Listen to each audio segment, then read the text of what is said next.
Hello, this is the Stories Beside channel. I release videos every day for you. Subscribe and click the bell. What? How? Charles mumbled confusedly as he looked at the test results, but the confusion was quickly replaced by horror. Molly, how? What now, tell me? What can I say? This is no longer my concern. You are no longer in my life. Advise, for example, with a young wife, with the mother of your child. And you divorced me, may I remind you. Charles slumped in his chair, clutching at his hair with his fingers inserted. As if to Molly, this news was such a trifle. Divorced or not, 10 years together still meant something. Was it easy for her now, letting her seriously ill husband go to another woman? Would she, this Lara, be able to take care of him the way Molly would? Would she fight for Charles' life? Molly herself learned of her husband's diagnosis while he was on a week-long business trip. She had become adept at talking to doctors, so she went alone to get the results, and when she got them, she sat in the corridor of the oncology clinic. At first she froze with horror, but it was not long. Soon enough, the woman began to lay out a treatment plan and think about how she would inform Charles himself. It wouldn't be easy, but let him hear everything from his wife, a loyal friend who could be supportive and reassuring. But you can't tell such news over the phone, even to a man far from home.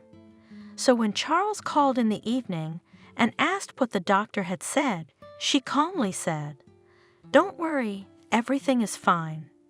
That is, some treatment is required, but don't worry about anything. You just come back soon, Charles, I miss you." And if she knew how her dear husband would return, with whom so much has already passed, experienced for 10 years after the wedding. They were married very young, without a stake, without a yard, only with ambitions and Napoleonic plans. That is, it was Charles who made the plans. Molly was just happy to have even that dorm room, which was their first home together. But Charles was not happy. He was sure he had to do everything to make sure that his wife and the children that would someday come along wouldn't need anything. "Believe me, Molly, you will soon have everything. You will never regret marrying me." Every day he said. But with children, though, everything didn't work out as dreamed. Molly got pregnant almost immediately after the wedding, about which she informed her husband, expecting delight, but everything turned out differently. "Come on, Molly, what are we doing with kids now? Think about it. You're gonna have a baby, and what are you gonna do? Where are you gonna bring it? Where are we gonna put the crib, the stroller? Where will you prepare the formula? In the communal kitchen. Where's that fat fool, always frying fish and onions? Bathing the baby in a rusty bathtub? Understand, my dear, we don't have time for children right now. We have no right to bring the child into this dump.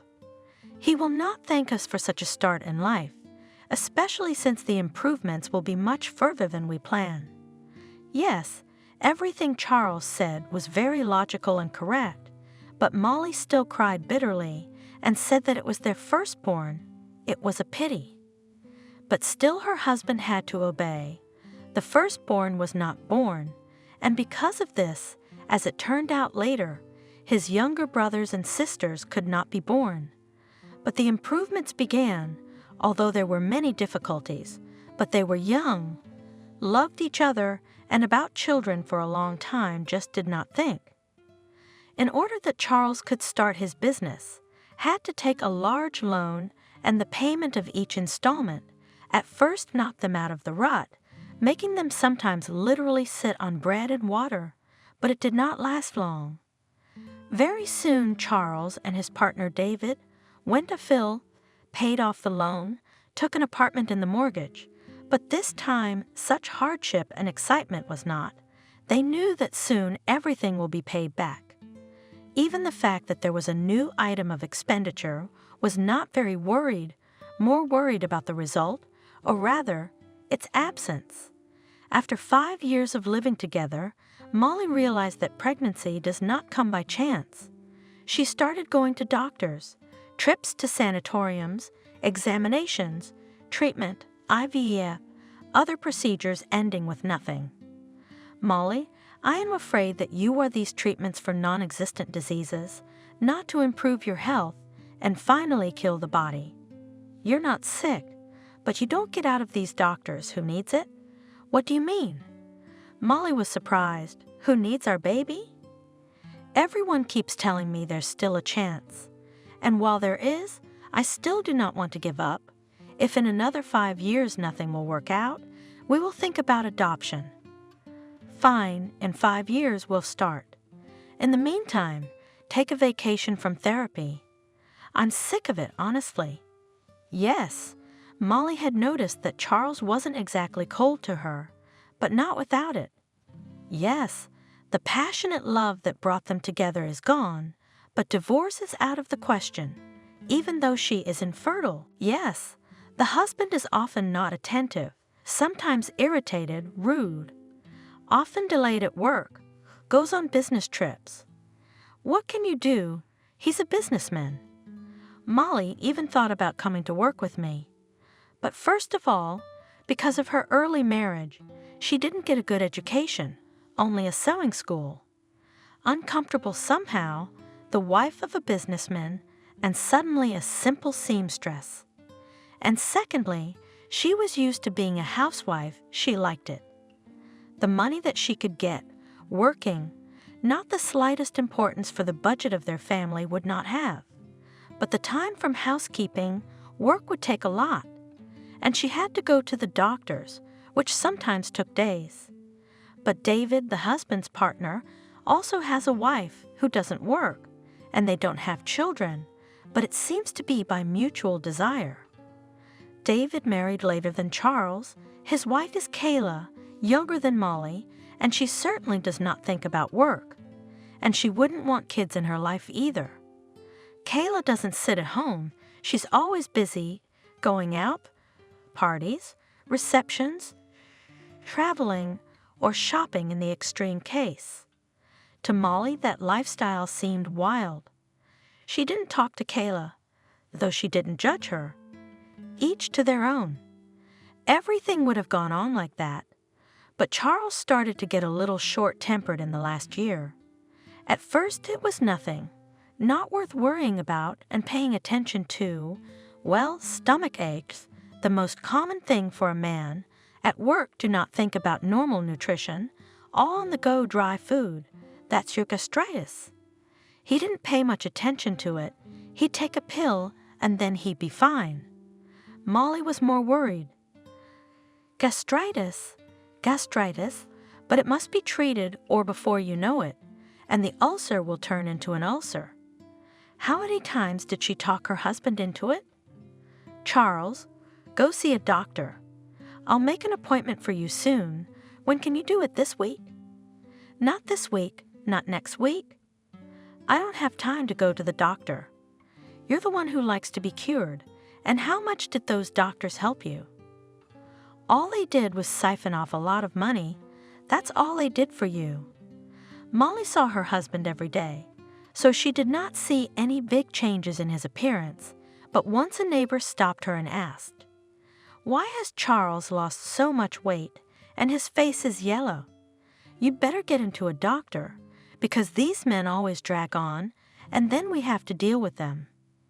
And Molly, having looked closely, aghast, and indeed, her Charles has lost weight, and looks bad, and eats not quite the same as before.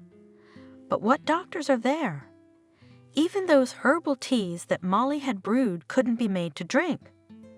Oh, how Molly berated herself later for not being persistent enough. She had never been able to be any kind of firm with her husband, never defended her opinion. Only when Charles himself could no longer hide anything, once grabbed his stomach and could not hold back a groan, she could not stand it. "Charles, we can't go on like this. I'm calling a doctor and we're going to start treatment right away. I can't watch you ruin yourself." Her husband's reaction frightened her even more than his moans. "Well, Cole, what can I do?" I'm not refusing.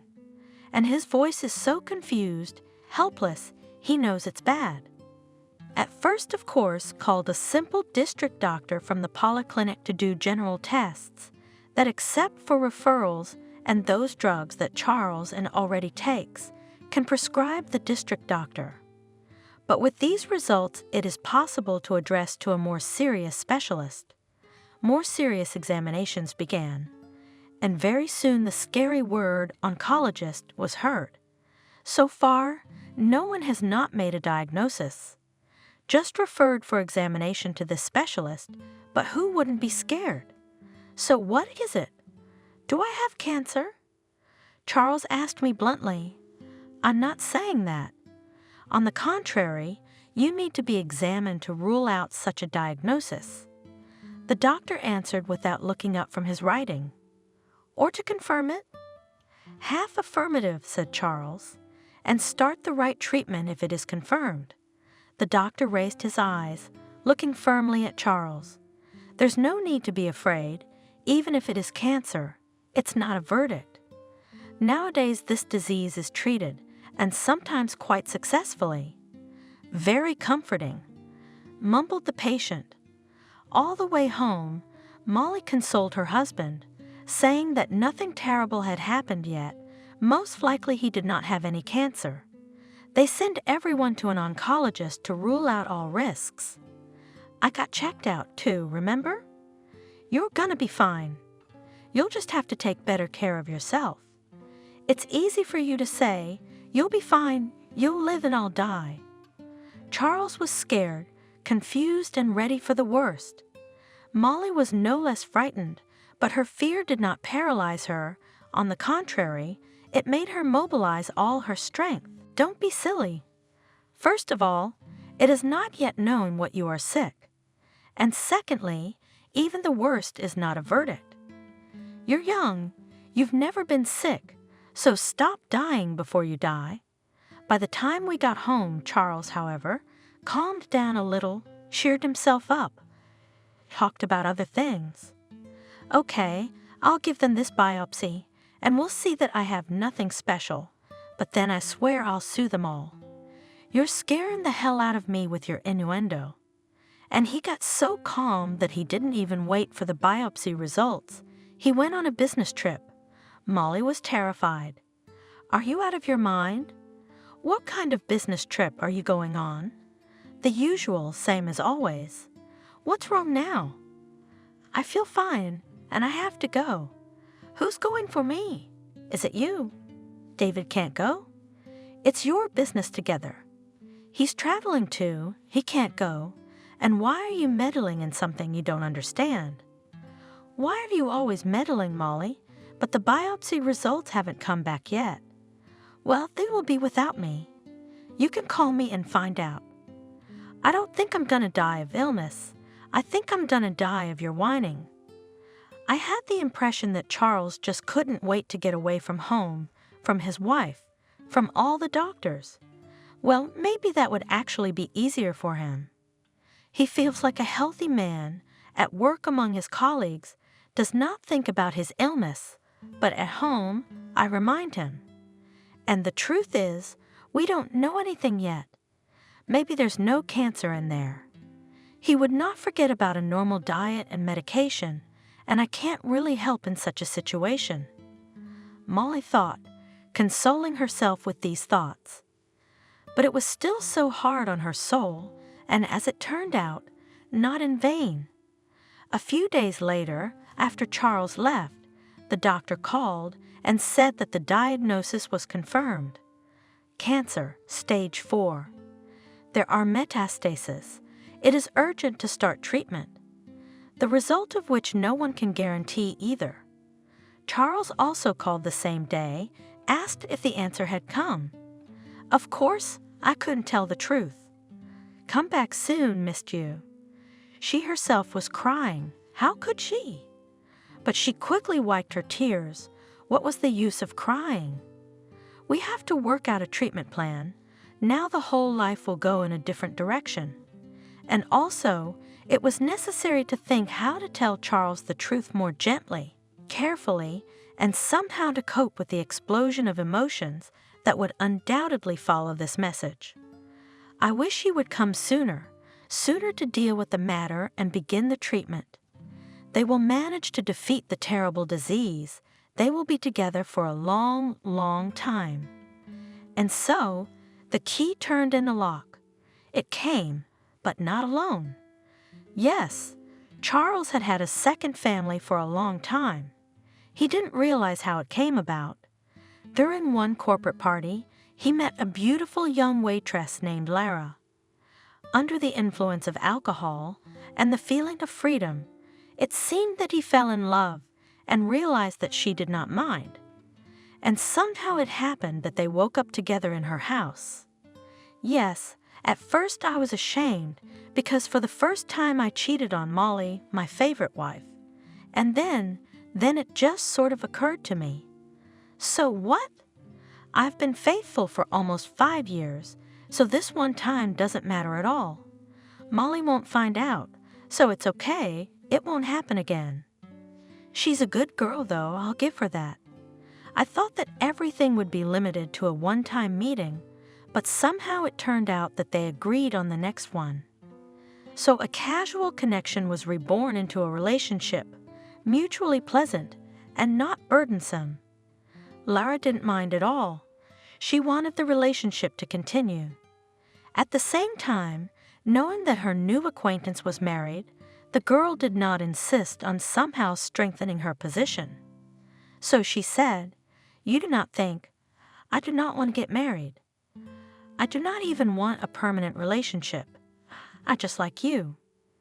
That's all, just like you like me. If we don't like each other, we'll just break up." Right. Well, Charles was quite happy with that arrangement. His work involved frequent, albeit short, trips around the state to neighboring cities. So the rhythm of his family life was hardly disturbed. He and his mistress lived in different parts of the city. They did not have common acquaintances, so there was no fear that his wife would find out. The fact that his business trips became a little longer, she seemed to see nothing wrong, and Charles had the opportunity, between business, to spend another day in the pleasant company of a beautiful girl, and after 3 months of such meetings, Lara announced that she was pregnant. It was an accident. She did not intend in any way to bind to herself a married lover. She was confused, discouraged by what had happened. What should I do? I'm not going to mutilate myself with abortions. Charles realized that she was right. He already knew how badly it could end for the woman because the real cause of Molly's infertility was the first abortion. You're right, Lara. It's not an option. But I can't get a divorce. I can't leave my wife. If you have the baby, I won't leave you or the baby. I'll put it in my name. I'll help you all my life, but I can't get a divorce. And please, do I need you? You can live with your wife or with your husband. Just pay alimony. Lara said, irritated. It was their first spat, and Charles thought that this would be the end of the relationship. On the one hand, it was upsetting. He was used to this cheerful beauty, but on the other hand, maybe it was for the best. Still less hassle, and do not pull this relationship forever. I'll pay money, Molly won't know, and no one will know. And I'll still have a kid. That's not a bad thing. But the spat didn't turn into a breakup. While Lara was pregnant, Charles visited her quite often, brought fruit, money, did not stay long, spent a few hours, and he became more and more attached to the girl in whom a part of himself already lived. It was so unusual, so touching. Then Gary was born. It was already a real blessing, and Charles even thought for the first time about telling Molly. But then something happened to her health. She finally realized that all attempts to get pregnant would be unsuccessful. No, it would be too cruel for a woman in that condition to talk about having a child. Charles remembered that he had initiated the termination of that first pregnancy, and the guilt called for a wife stronger than the bonds of marriage. But with Lara, things had gotten better, and so it went on. He lived in 2 houses, having already gotten used to his 2-story business trips, and the need to distribute attention and resources between 2 women. And then Lara, apparently, finally tired of such an uncertain position, or perhaps she was convinced that no one else, too, did not hurry to lead her to the wedding. And here, as if a ready family, Charles does not refuse a child, but also does not refuse his wife. Lara didn't put the question, just hinted at it. The baby's growing up. How are we going to explain to him why Daddy is so rarely home? We'll explain it somehow. All dads work. You should understand. We had an agreement. That's what we agreed. But as time goes on, we change. In any case, change, and you, as you said in the beginning, I can't, and you keep on doing it. And you don't know what you can't do. Charles really didn't know. He was fine with Lara, and Molly was just as good. Besides, these Lara claims coincided with his health. Charles even thought that his illness started not from the fact that he was somehow eating wrong, but from nerves, not digesting the situation. While at Lara's house, he thought, I'd like to stay here. She makes me feel like a human being. With Molly, I feel like an invalid. She's been bothering me all day. How are you feeling? Did you take those pills and the herbal tea? Have you taken your blood pressure? Go to bed early tonight. You look tired. What do you want for breakfast, oatmeal or semolina? That kind of talk can make anyone sick. But after a few hours of living with his mistress, I was drawn home to my wife, just to her worries. Especially when my stomach started to ache, my side started to stab. The mere sight of pizza, rolls, grilled chicken, greasy cream cakes made him sick. It was all Lara's staple food, and thus Gary's. She's gonna ruin my boyfriend. I should take him away, move in with Molly, forget Lara altogether. But he realized the impossibility of that plan. That time, too, he came to Lara with the desire to rest not so much from work, from the domestic routine, from wandering around doctors' offices and clinics, from the anxieties associated with it. He was feeling quite well these days, and for some reason the anxieties had gone, as well as the pains that had already become habitual. All these doctors' forecasts were nonsense. He's healthy, that's all. He has a woman and a son growing up. What's there to be upset about, to say goodbye to life? He called his wife and she confirmed it. She found out the results of the biopsy. Everything's fine. His mood was even better. He wanted to hug and kiss Lara and Gary. Somehow he loved them very much at that moment.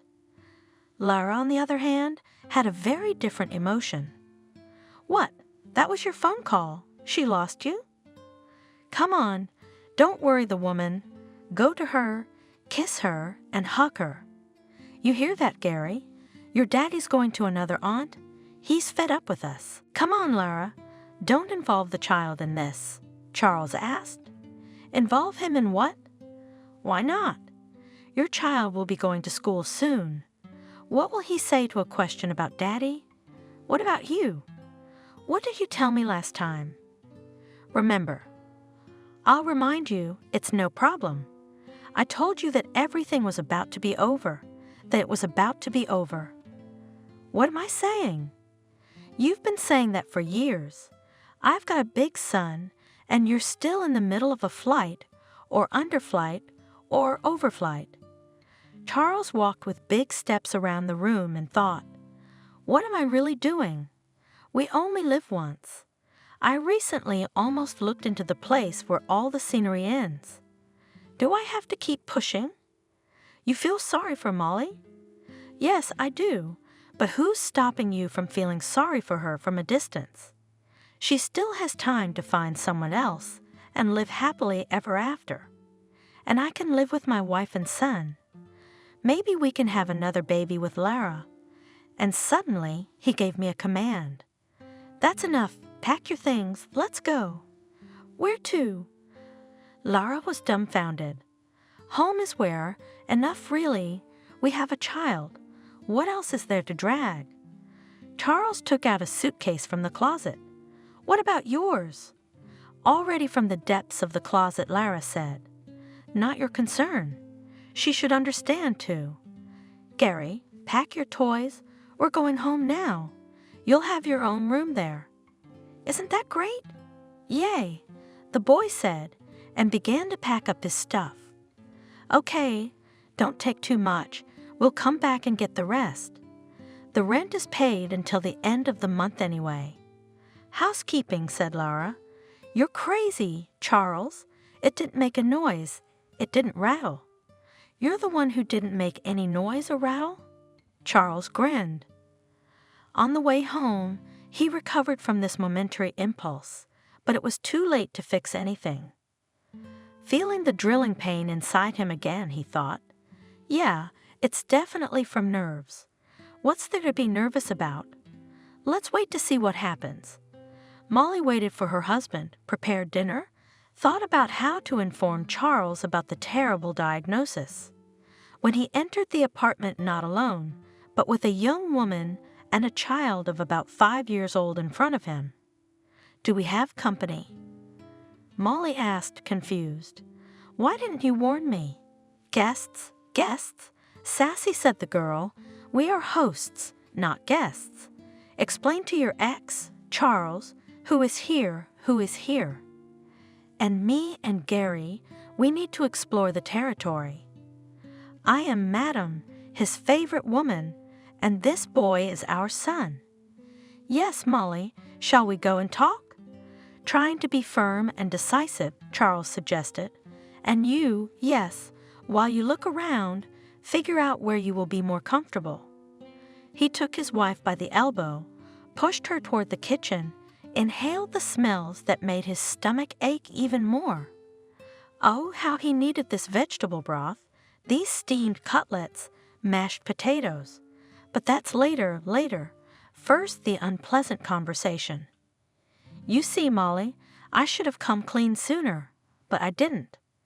This Lara and I have been together for a long time. We have a son together. And you know, I brought them here to live together. They don't have a place to live. That's just the way it is. Is this a joke? Are you crazy?"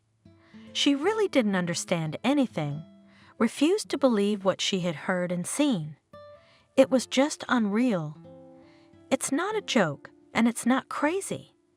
I realize I'm a scoundrel, a bastard, but what can I do? We can't live here together, as you know. I won't put Lara and the baby out on the street, so you pack your things and I'll call a cab. Everything will be fine." "What route will you give the cab driver?" "I have nowhere to go." Molly realized the absurdity of the situation, but she couldn't help believing in what was happening. She was being kicked out of the house, and there seemed to be nothing she could do about it. "So it's very simple." Charles exclaimed excitedly. "There's a hotel not far away, and you can get a room and stay a few days. Until you find something more acceptable and permanent. I don't think a divorce would be difficult. We don't have children. I hope you won't be dividing up the property either. I mean, you can take what you need, your things and your dishes. Well, within reason, of course, we still have a child. Don't worry about the rest. I'll give you the money. Be careful with the money. We need something to live on. So one head is not poor, and I've saved money while I was living with you. Lara, don't interfere. It's our business." Acting like a strict husband, Charles said. Oh. The new mistress mockingly stretched out. "Coo, of course, but I have to feed the child.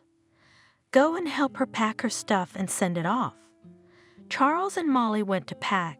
Again, he pulled out a dusty suitcase from somewhere, helped to shove into it the clothes of his, almost already ex-wife. I could call the police right now. Molly said thoughtfully, maybe this girl will not be thrown out. She has a child, love, all the things. But no one can forbid me to be here, can they? And what do you want us all to live here together? Charles jumped up. The apartment is mostly mine. I bought it. I paid the mortgage too. You didn't work. You didn't do anything. You didn't even look after yourself. Look what you've become. What do you want now? A swap? Turn this place into a communal apartment? God forbid. I'll leave, of course, but it's enough that I'll carry everything at once. I'll come back later for what's left. I'll leave, first of all, because I hate living with you. And secondly, I'm sorry, it's not good news. The biopsy results are back. You have stage 4 cancer. There's some paperwork on your desk. Don't lose it. See a doctor as soon as possible, preferably with your wife. And I, fortunately, am now free from the duties of caring for a seriously ill person and from the spectacle of your slow decline. Molly was unbearably ashamed to speak like that. She could not escape the petty gloating that seized her, but she felt painfully sorry for Charles, who had suddenly turned gray, slumped on the sofa, clutching some rag in his hands. Are you serious? He squeezed out. More than serious. Here are the documents. Look for yourself. Go to the doctor. Without me, you are no longer in my life. She picked up her suitcase and bag, headed for the door. On the way, she looked into the kitchen, where Lara was feeding the boy Molly's food. She wished him well and left, hoping that she had managed to maintain an independent, even almost cheerful look. Only when she was in the small hotel room, alone with herself, she gave vent to tears and fully appreciated the catastrophe that had happened. Charles tried to realize what his wife had said. He picked up the documents left on the table, but he couldn't read them. Everything swam before his eyes. It was unbearable to be alone. He went into the kitchen. Did you seek him off? Lara asked cheerfully. Charles, did she always feed you this crap? Steamed, tasteless, pureed, no salt, no pepper. No wonder you're so skinny. I like it, Gary said. That's what I'm saying. It's all for toothless old men or babies. Give me your phone number. I'll at least order a pizza. What kind do you want? She took a good look at Charles and was amazed. Okay, what's wrong with your face? Are you sorry you sent her away? What are you talking about? I'm fine. Or did she say something? Scared the police, the courts? Well, you can forget about that. I'll show her the courts. Don't be discouraged either. You look like a handsomer man in a coffin. So what kind of pizza do you want? Charles shuddered at such a comparison. I don't know. I'm not hungry anyway. I'm going to lie down and rest. I'm tired. He walked out, not seeing Lara shake her head reproachfully. He wasn't going to tell his new, almost wife anything yet. If everything was as they said, she would find out soon enough, and something would happen then. Nothing good, I'm afraid. It seems that nothing good is waiting for me, and this at a time when I, you might say, for the first time believed in my happiness. I live with a beautiful woman I love. With my son, everything is good at work. I have money. To spend them on exhausting, perhaps, not bringing the result of treatment, and most importantly to spend time, not only my own. Now Lara and I have everything in common, including time. And who but me should do everything to make her life happy? But first I had to finalize the divorce. It turned out that his business partner and best friend, David, was already aware of the changes in Charles' personal life. I never realized that Molly was in contact with Kayla, David's wife. They never seemed to be friends, but it was through her that David learned of the impending divorce. Thanks for not telling me about her illness. Charles decided to keep silent for the time being, And then, as it turned out, David survived the silent disapproval after all. He didn't have to answer to anyone in such matters. The divorce really wasn't difficult. A month later, he and Molly met in court, where they formalized the end of their relationship. When Molly saw her ex-husband, she gasped, "Charles, are you in therapy? You don't look your best." "I look fine, and in general, my wife and I are doing great. How are you doing?" "Fine, too." "Well, I'm happy for you, but you should see a doctor. Don't take too long." Molly's heart really sank at the sight of her now ex-husband. It's clear he's not getting treatment, he's not dieting. But what does Molly care about that? That is, the matter may be, and there is, after all, 10 years together, relatives, you can say, just to influence now on what is happening in the life of her ex-husband. She can no longer in any way, and even if she tries, nothing good will come out of it. She will be accused of all the deadly sins. As it almost happened with Kayla and David, who turned out to be the only, if not friends, then good acquaintances, after she left her husband. Then when she left home, she found herself all alone, with no idea how to move on. Yes, Charles had given her a certain amount of money on which to live for a while, but then what to do?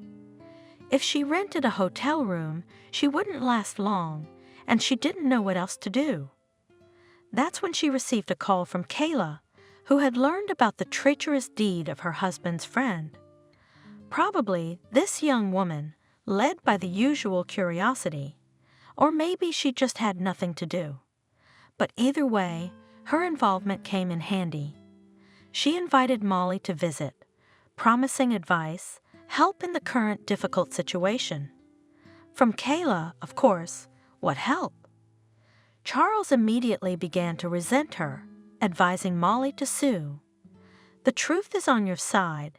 Let him hang around with his scum. David was taking a more sober view of the situation. Wait, Kayla, whether you'll get rid of him or not. It's still a question, and in the meantime, Molly has to think how to live her life. Of course she does. Kayla was indignant. You'll always be on your boyfriend's side. All you men are like that. And I think I would have done the same thing myself. Throw you out the door in what I'm wearing. But I'm not Molly. You can't fight me. You'll end up with nothing. Molly, listening to Kayla's speeches, thought that soon she might be friends with this one. Lara was more suitable for her as a girlfriend than Molly. She liked David's plan better. He advised her to rent a place and get a job. Molly herself realized that it was the most suitable option. She just didn't know how to rent an apartment, how to look for a job. Years of living in a fixation on herself, her house and her husband had weaned the woman from making independent decisions. This is where David's help came in handy. Very quickly, Molly rented not an apartment, but a room in a dormitory corresponding to her finances. The job was also quickly solved. Molly remembered her education and got a job in a sewing shop. She was hired without much willingness, still a big break in the experience, and the salary at first was unenviable. But she knew how to count money and quickly distributed her finances so that she had enough to pay for her room and to live. At first, Molly often visited Kayla and David, shared her successes and failures, and frankly, hoped to hear something about her ex-husband, about his illness. She didn't tell her friends, and she didn't ask about Charles's affairs, but David saw him almost every day. But soon the opportunity to hear about Charles in this way disappeared. One day, when David had talked to Molly and left to go about his business, Kayla suddenly asked, "Tell me honestly, Molly, did you have something with my David?" Molly was literally stunned. She did not expect such a question. "No, not now, but in general. You knew him before, as far as I know." That was true. More than 10 years ago, Molly, a graduate of the sewing school, met Charles and David, a final year student. They both went after her, and for a while Molly herself didn't know which of the guys she liked better. Yes, Charles was more persistent, and at some point it seemed to her that he loved her more, and he was the first to propose. Who knows, if David had been more active in life would have been different. But all that was before, they had forgotten how they had kissed in the park. Really, Kayla, what could have happened? They knew each other, yes, but it was nothing like that. I don't know what happened before, but now I see him looking at you like a cat at sour cream. Don't make it up, please. Why not?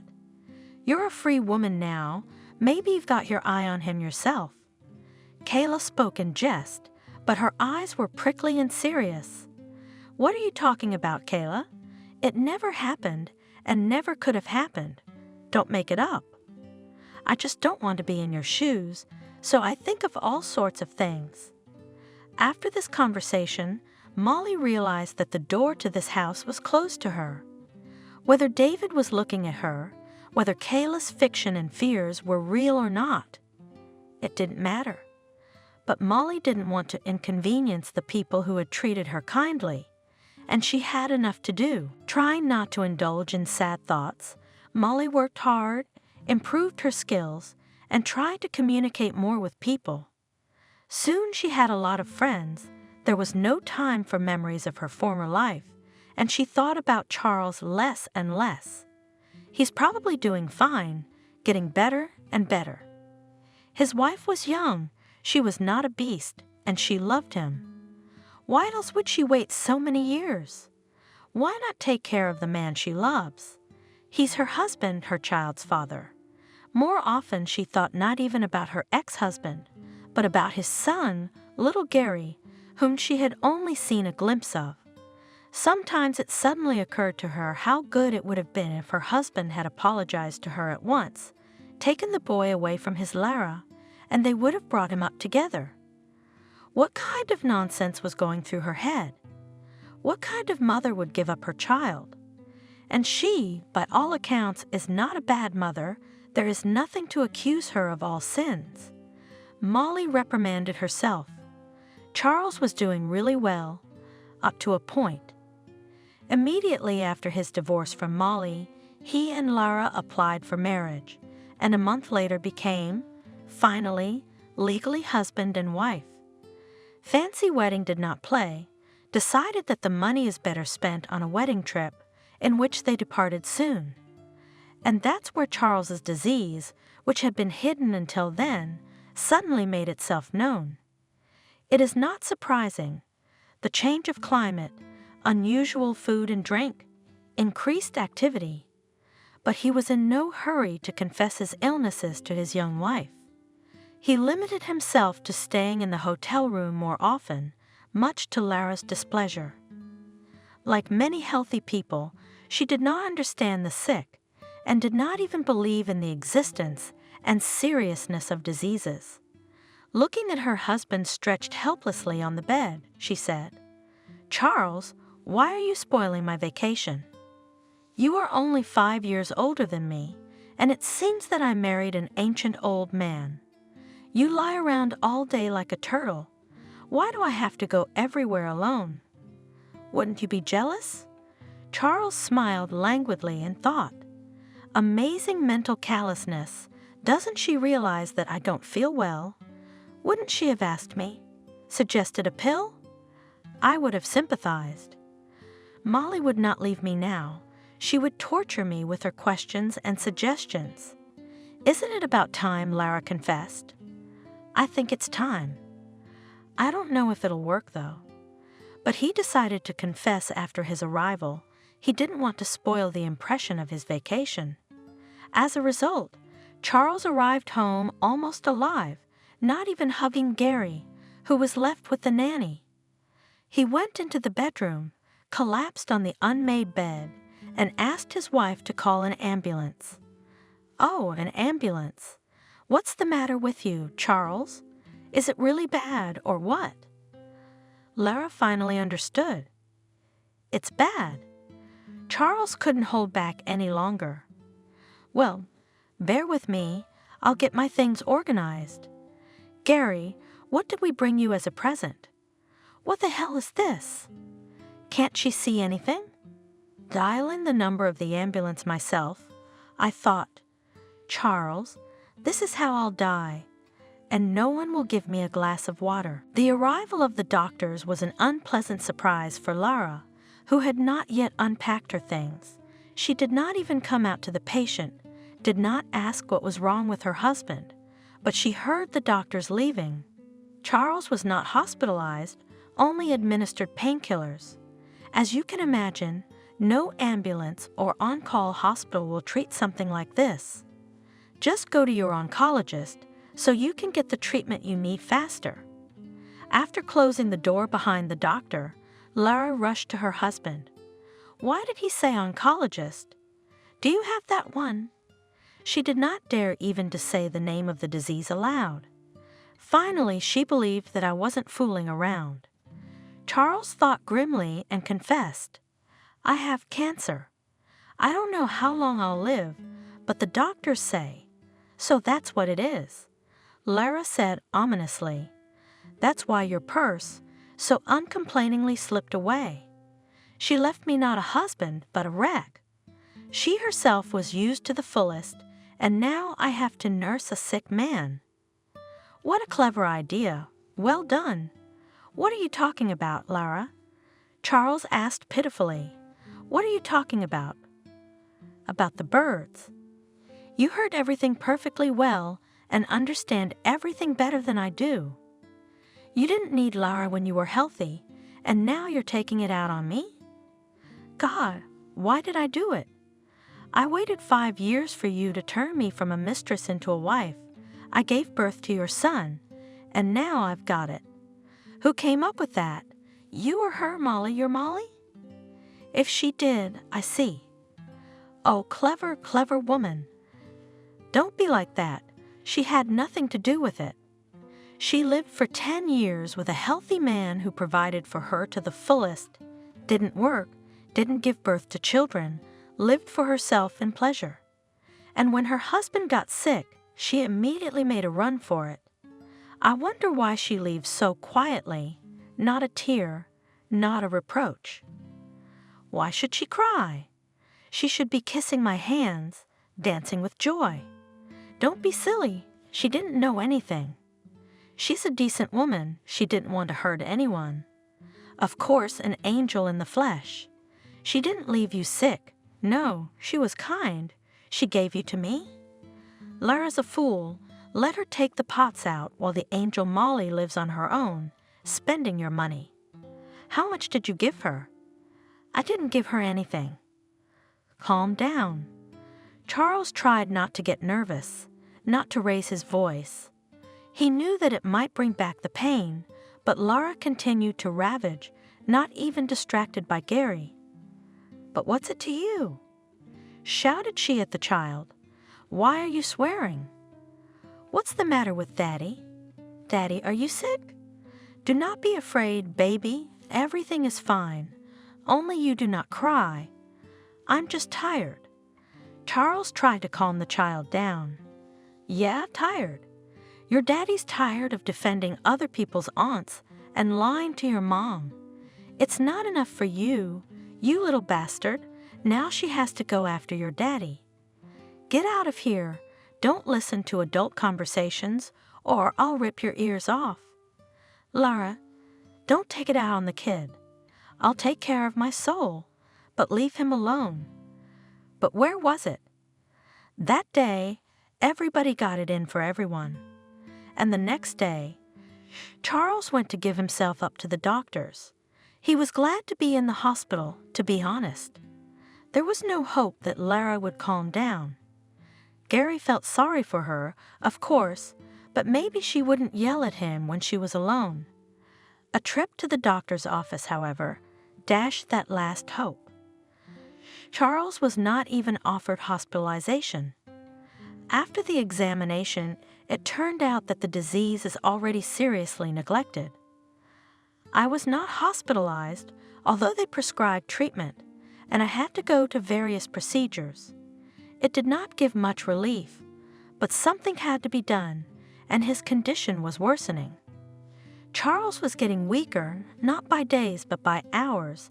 He lost interest in his surroundings, almost did not pay attention to his wife and child. At the next appointment, the doctor directly said that nothing more could be done. He only needed to ensure a dignified departure from life. Charles was ready for this. Moreover, he himself realized that his days were numbered, but it was very difficult to hear the confirmation. The only thing I can suggest is a palliative care unit and then perhaps a hospice, although there are some difficulties with placement there. Okay, it might be a lifesaver for me or my loved ones, but not right now. I need to get my affairs in order. Of course, that is, do as you please, said the doctor. Well, that's it. I've got a one-way ticket. All I can do is pray that it's not too hard to leave. Too bad I'm an atheist, Charles thought as he walked home. Lara, already realizing that her husband was in a bad way, insisted that he should go to a hospital or something. She couldn't bear to take care of a sick man. But there were no places to go, and Charles didn't want to go anywhere. This, of course, meant listening to his wife's constant accusations of selfishness, moaning about her ruined life, cursing her fate.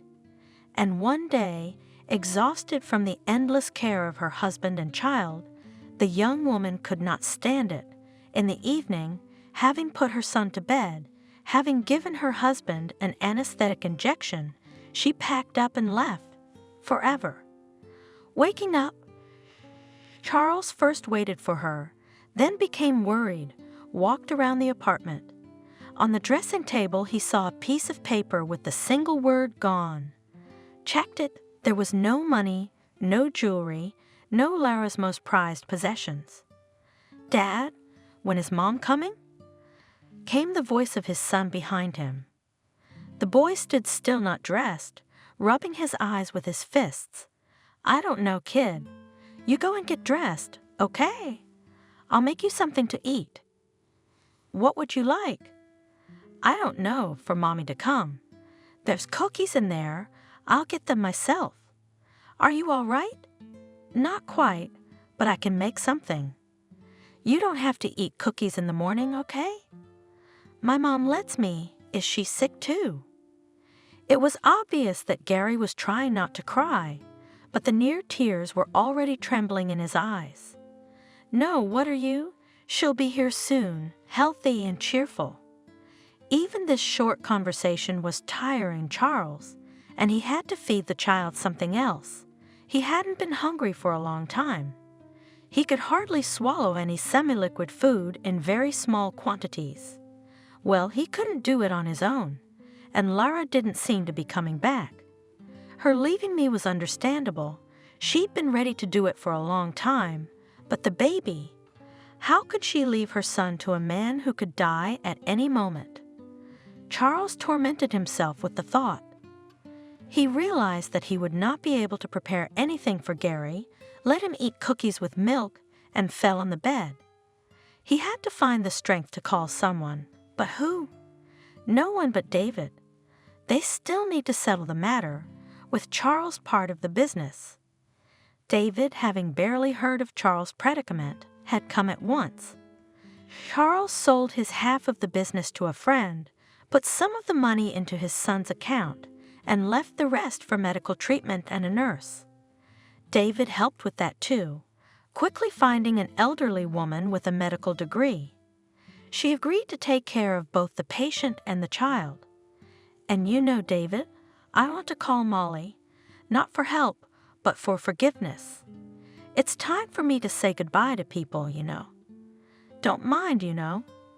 "Call her, sure." David approved of the idea. "I haven't talked to her in a while. I think she and Kayla had a falling out. You know, that pretty girl will say mean things to anyone, but I think her phone number is the same. So call her. You need to talk to her, of course. I'm sorry, but what you did was really stupid. I realized that myself, so I want to correct my mistakes." David waited for the nurse to arrive, clarified all the questions with her, told her about her duties and the peculiarities of caring for the patient. Charles, calmed down by the injection and the fact that the most urgent problems were somehow settled, fell asleep. He decided to call Molly tomorrow. This day was too exhausted by the few actions and heavy experiences that there was no strength anyway. He was well aware that there might not be any tomorrow, but there was no strength to overcome the drowsiness that overcame him after the injection. Molly, meanwhile, was living her life and was quite content with it. She successfully worked at the sewing factory, where she found a lot of new, good friends, and even wondered how she had managed to live differently before. It was not to say that she did not remember Charles at all. She did, and often worried about his health, comforting herself with the thought that he was living well, undergoing treatment. After all, if something really serious had happened to him, she would have been informed. Even though she was his ex-wife, but she was his wife. They had lived together for 10 years.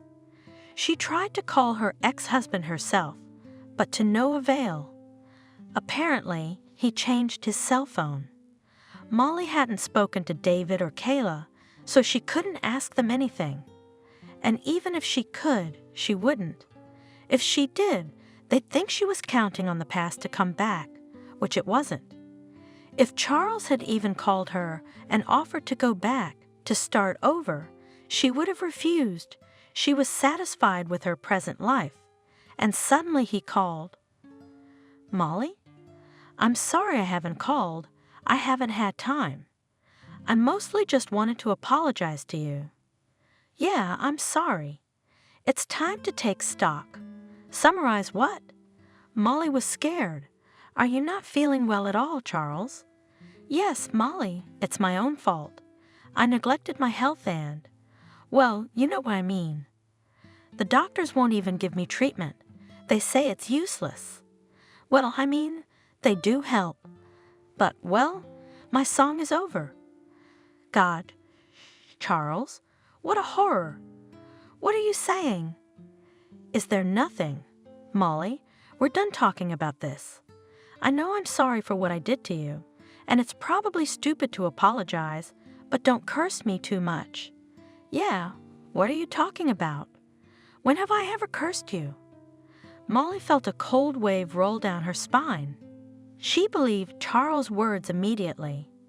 "Yeah, well, what else was there to expect? He's sick, he's dying, her Charles." No matter how their lives ended, she remembered the good things. She remembered him young, handsome, strong, and loving. "What can I do for you, Charles? Tell me. I mean, I'm sorry, of course, your wife? There's no wife anymore. Lara left me." "Oh, my God. And Gary, you can't see him either?" "Gary, I can see him just fine. He's with me. She left him too." Charles sighed. "Where did she leave the baby?" "All right, never mind. But how do you live there?" Molly squinted at the abundance of unpleasant news. "We have a nurse, a very good one. She's a nurse by training with a lot of experience, helps me. I don't really suffer much, except mentally. I don't know, maybe leaving won't be too hard. Would you mind seeing me one last time?" Well, of course, Charles. Are you home? Why don't I come over right now?" "That would be very nice, Molly. I'd be so grateful to you for that." "Oh, come on. What gratitude?" "I'm coming over. Do you want me to bring anything?" "No, you don't need to bring anything. I've got everything." "I don't need anything, just to see you." "I'll be there." "I'll call a cab. I'll be there in an hour." "Wait for me. Molly's in a hurry. I'm really waiting." The woman hung up the phone and scurried around her room. The apartment was empty now. She didn't have many neighbors. An old woman whose children had taken her to a country house, and a couple who were not very old. The husband and wife, who at this moment were at work. Molly had the day off this day. She rushed to the closet to pick out clothes, then waved goodbye. She wasn't going on a date, and how she looked didn't matter. Oh my God, Charles. Charles is mine, dying. What can we do? There's nothing we can do. Just don't upset him anymore. Molly hurriedly dressed and cleaned herself up, and then the doorbell rang. Who could it be? With annoyance, she thought, opened the door. The neighbor from the first floor, a bitter drunk. He often went to all the apartments, came to Molly and borrowed money. Molly never gave. She knew perfectly well that such people, once you give them as if in a loan, they will not return it, but they will consider that you are obliged to give them money for drinks always. She wasn't going to give them anything now either. Molly, what are you doing? Breathing a little booze, older man. I would never, but tonight I have to. I'm so happy because my eldest is back. He came from the zone. He was released early, of course. For good behavior. I wish he'd behaved like that at home. But we started celebrating 3 days ago. But we were celebrating, and then we ran out of money. But now we won't be short of money. James is going to work, and so am I. We'll give it to you. Don't you doubt it. I'll give it to you like a bayonet. No, I got it. Go on, Bob. Molly tried to close the door, but the drunk had a grip on the door jamb. Molly, be a human being. Her roommate urged her on. I'm not just asking you to do this. I'm telling you I have joy. Well, what are you completely without sympathy, or what? She seems to be a good woman, a beautiful woman, and she's going somewhere, on a date apparently. It was impossible to bear it, but she couldn't fight with that alcoholic. All right, but it's only once, remember. Don't come back. I have no time to argue with you now. I have a sick relative to visit. She, without looking, pulled out of her purse some bill, slipped it to him. And that's good for you. It's a holy thing to visit a sick person. We'll drink to his health, and to you, and to everything. The man's eyes greedily dug into the purse. In Molly's hands, he saw perfectly well that there were still a lot of papers there. Why are you squirming, as if you were giving the last one? You've got a lot there, he said rudely. You could have given me more. We don't need one bottle. We each need 2. Go away. Molly slammed her purse shut, put it away, and then a rough hand grabbed her purse. Come on, you fool. I told you I'll pay you back. We'll pay you back. It's a sin to be greedy for something like this. Stop it, you rascal. Molly shouted, snatching the bag from his hands. But where was she to fight the still strong man, who also needed a drink? He was not going to give up such a prey. He pulled the bag to himself, pushed Molly, and not calculating the forces, she fell, hitting her head on the nightstand. Oh, you! The neighbor spoke up. That's what greed leads to. Why are you lying there? Yeah, she passed out, but that's okay. The man grabbed his bag, took out his purse, moved Molly. She did not react.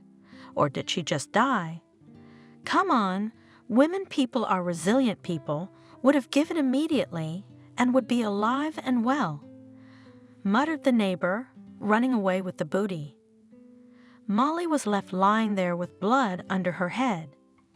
Luckily, the neighbors came home from work, saw what had happened, and called an ambulance. Molly was taken to the hospital with a severe concussion and serious injury. Charles waited for Molly for several hours, but she never showed up. He tried to call back, but the ex-wife did not pick up the phone. Well, it's all clear. At first she promised, but then she sat and thought about it and decided there was no need to poison her soul. Fair enough. What can I say? Well, at least we talked on the phone. Thanks for that. I think it's him. The patient's condition steadily worsened, and the next day he asked the nurse to call David and ask him to come over. I couldn't even pick up the phone. He's not feeling well. Come over soon. Maybe you'll catch him. He probably wants to say goodbye or make some arrangements. And then there's Gary. I'm afraid I'll frighten the child." The old woman could hardly hold back her tears. Gary didn't quite understand what was going on with his father, but he felt something very bad was coming. "Aunt Clara, why are you crying?" "Is Daddy sick again?" he asked the nurse. "Yes, baby, it's bad, but don't worry, everything will get better." She didn't know how to calm the child. She saw that words were powerless. Moreover, his father was the only relative for the boy.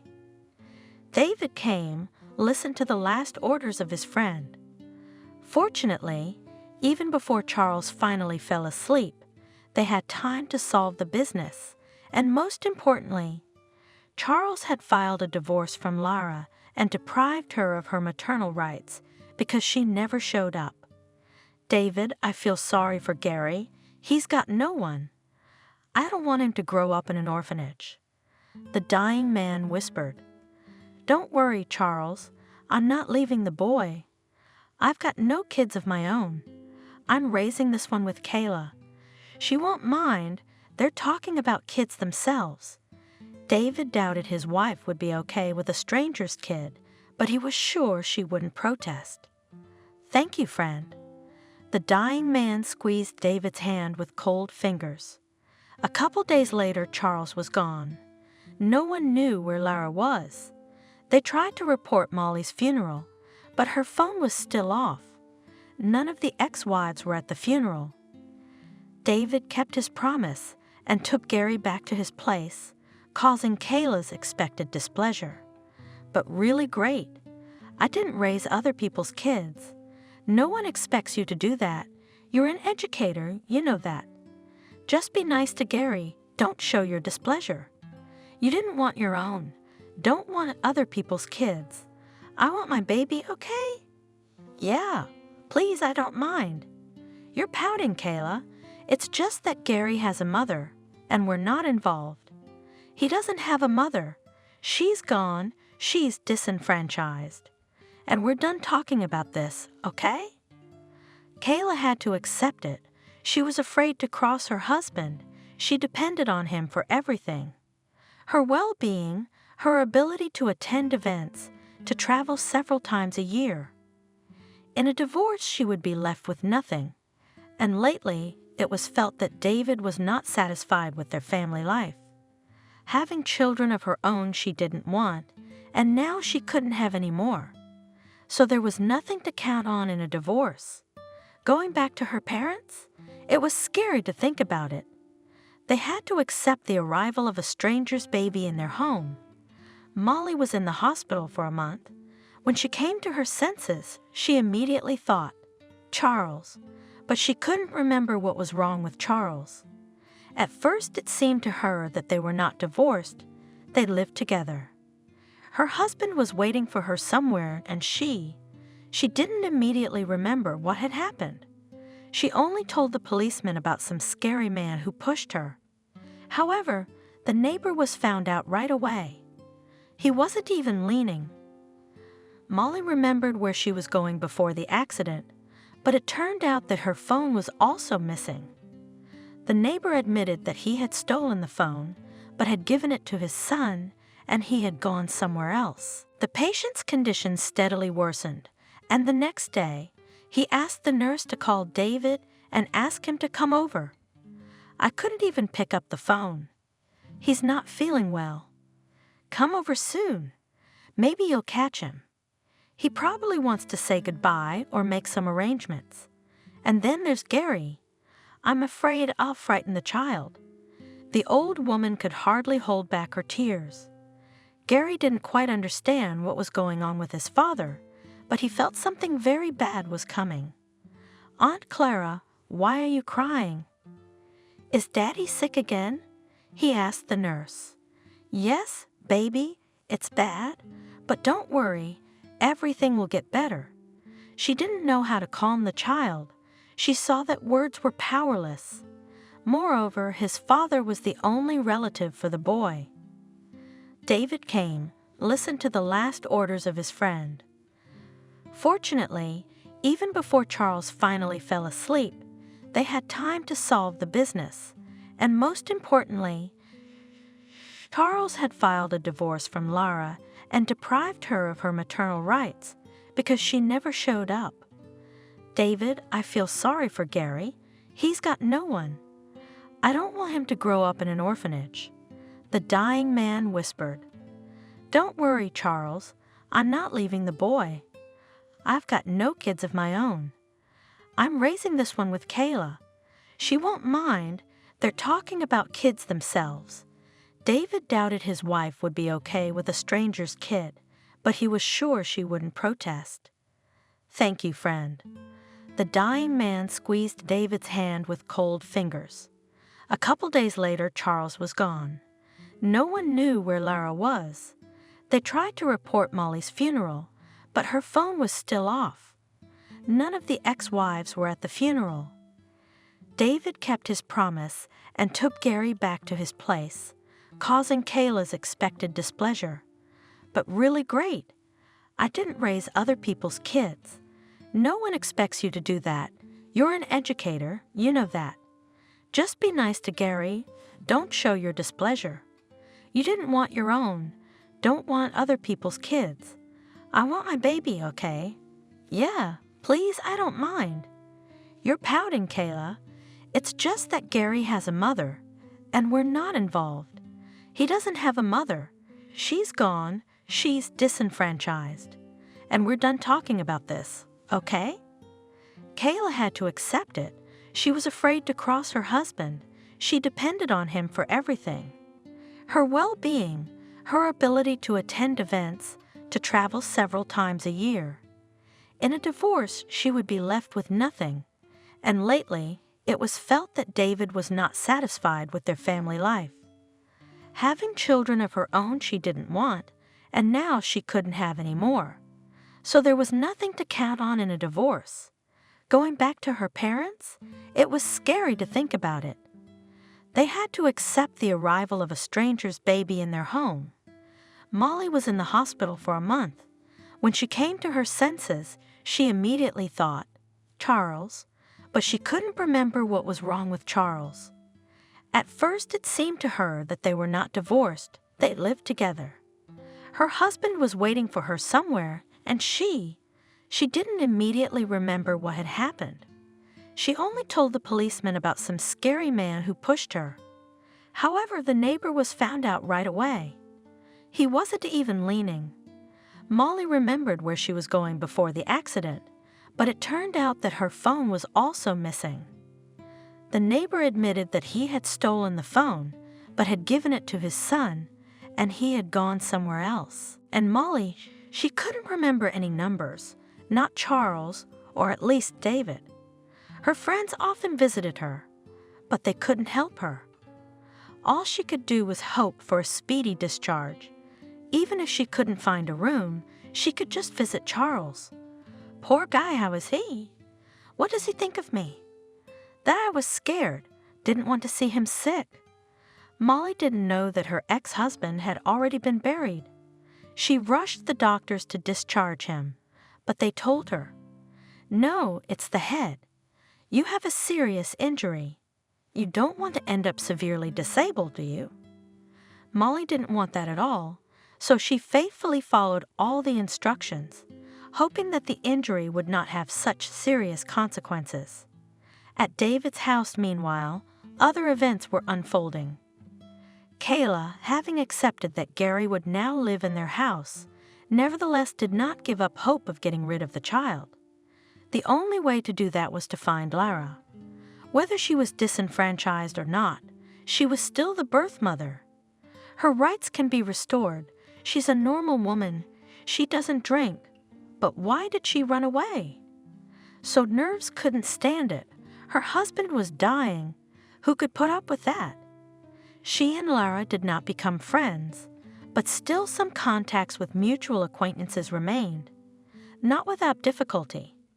Kayla managed to contact the fugitive and tell her that Charles had died.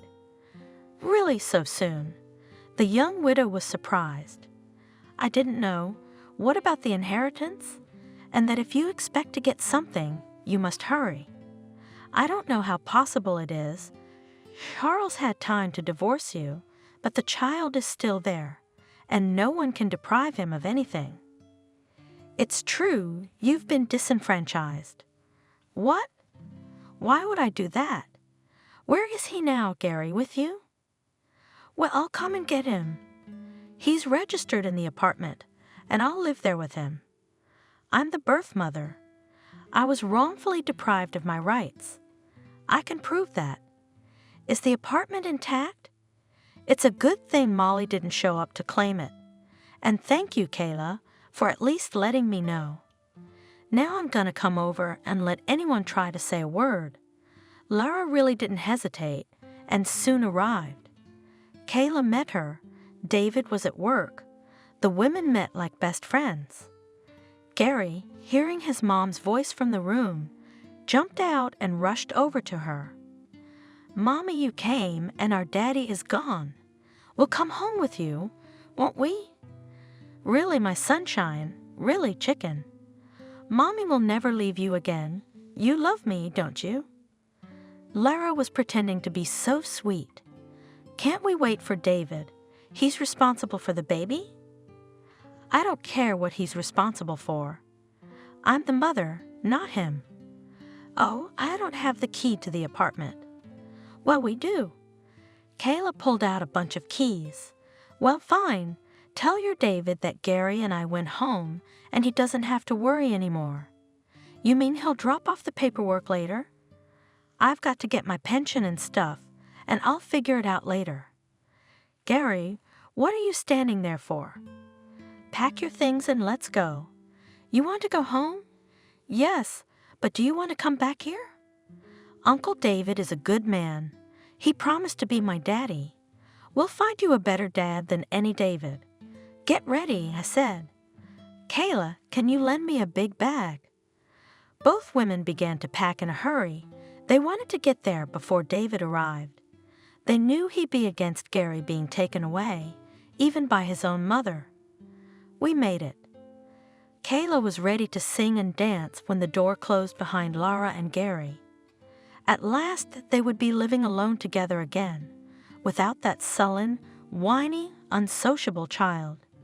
She had tried sincerely to get along with him and Gary and the cute, candy, toy, and he still turned his nose up at her. Lara's right. Don't listen to David. Oh, how can a child survive such a tragedy? You're a great teacher. What kind of tragedy can there be with these bedbugs at 5 years old? He lives on his own. No one hurts him. He's well fed. What's the tragedy? He understands a lot. His father died. He didn't die. On Joy, Kayla opened a bottle of wine to celebrate the release, but also to give herself courage to talk to David, who, of course, will express dissatisfaction when he learns about what happened. David was, of course, displeased by his wife's behavior, or rather, indignant to the core. How could you give the child away, Kayla? We are responsible for him. How could I not? Kayla snapped at him, having gained courage. And besides, who did I give it to, gypsies or something?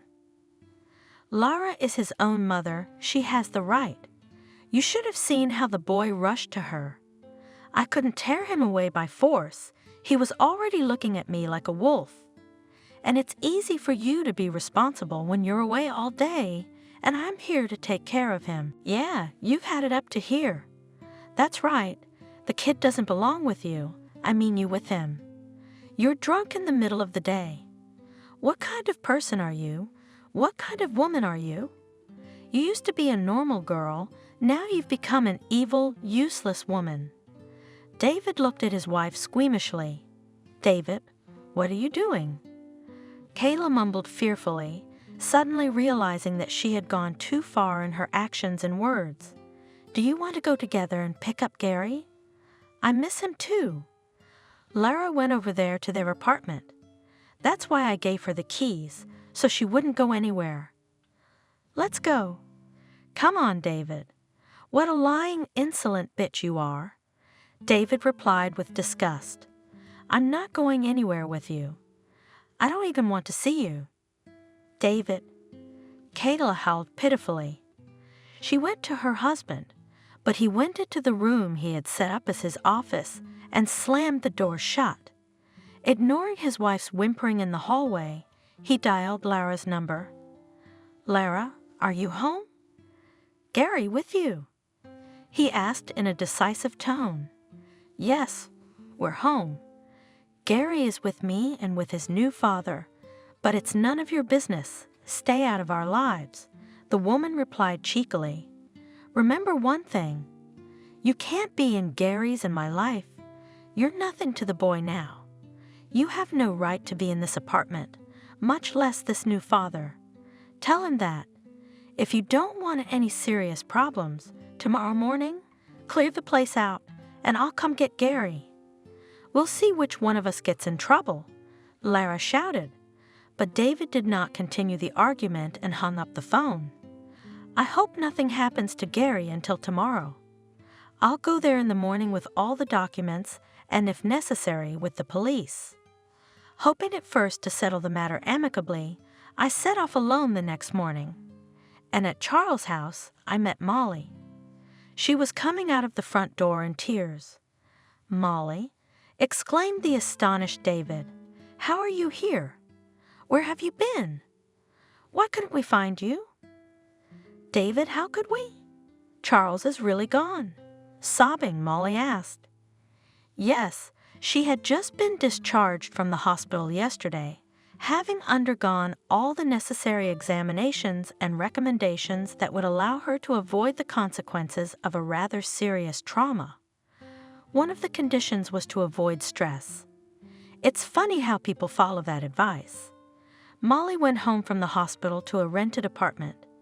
Neighbors visited her, said the room was left behind, nothing to worry about. Indeed, the room remained locked. Molly had locked it that day on her way to see Charles.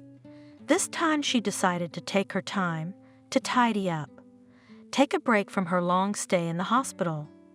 The neighbor's grandmother greeted her like family. Molly, we were so worried about you. And Bob, that thug, they took him away. He's not just you. He's got a lot of complaints against him. God gave the neighbors, the whole family's like that. The son gets out of jail, the father goes to jail, and then it's the other way around. You rest, sweetheart, wash up, wash off the hospital smell, and I'll make you a nice cup of tea. Thank you, Cindy. Tell me, has anyone come to see me? Your girls from work came by to tell me what's going on. And no, there was no one else. Well, if there was something to tell, they would have found me.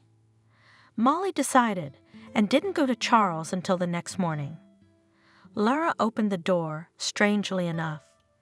Charles had said she'd gone away. Well, she's back, so she must have a conscience. Hello, I'd like to see Charles, Molly asked. Lara, with a strange expression on her face, looked her over from head to toe. Hello, why would you want to see Charles? She asked with a slight sneer. Only you're too late, my dear predecessor. There is no Charles. He was buried almost a month ago. He died? So soon? Molly gasped, slumping her shoulder against the jamb. Why wait? As if she didn't know he'd been sick for a long time.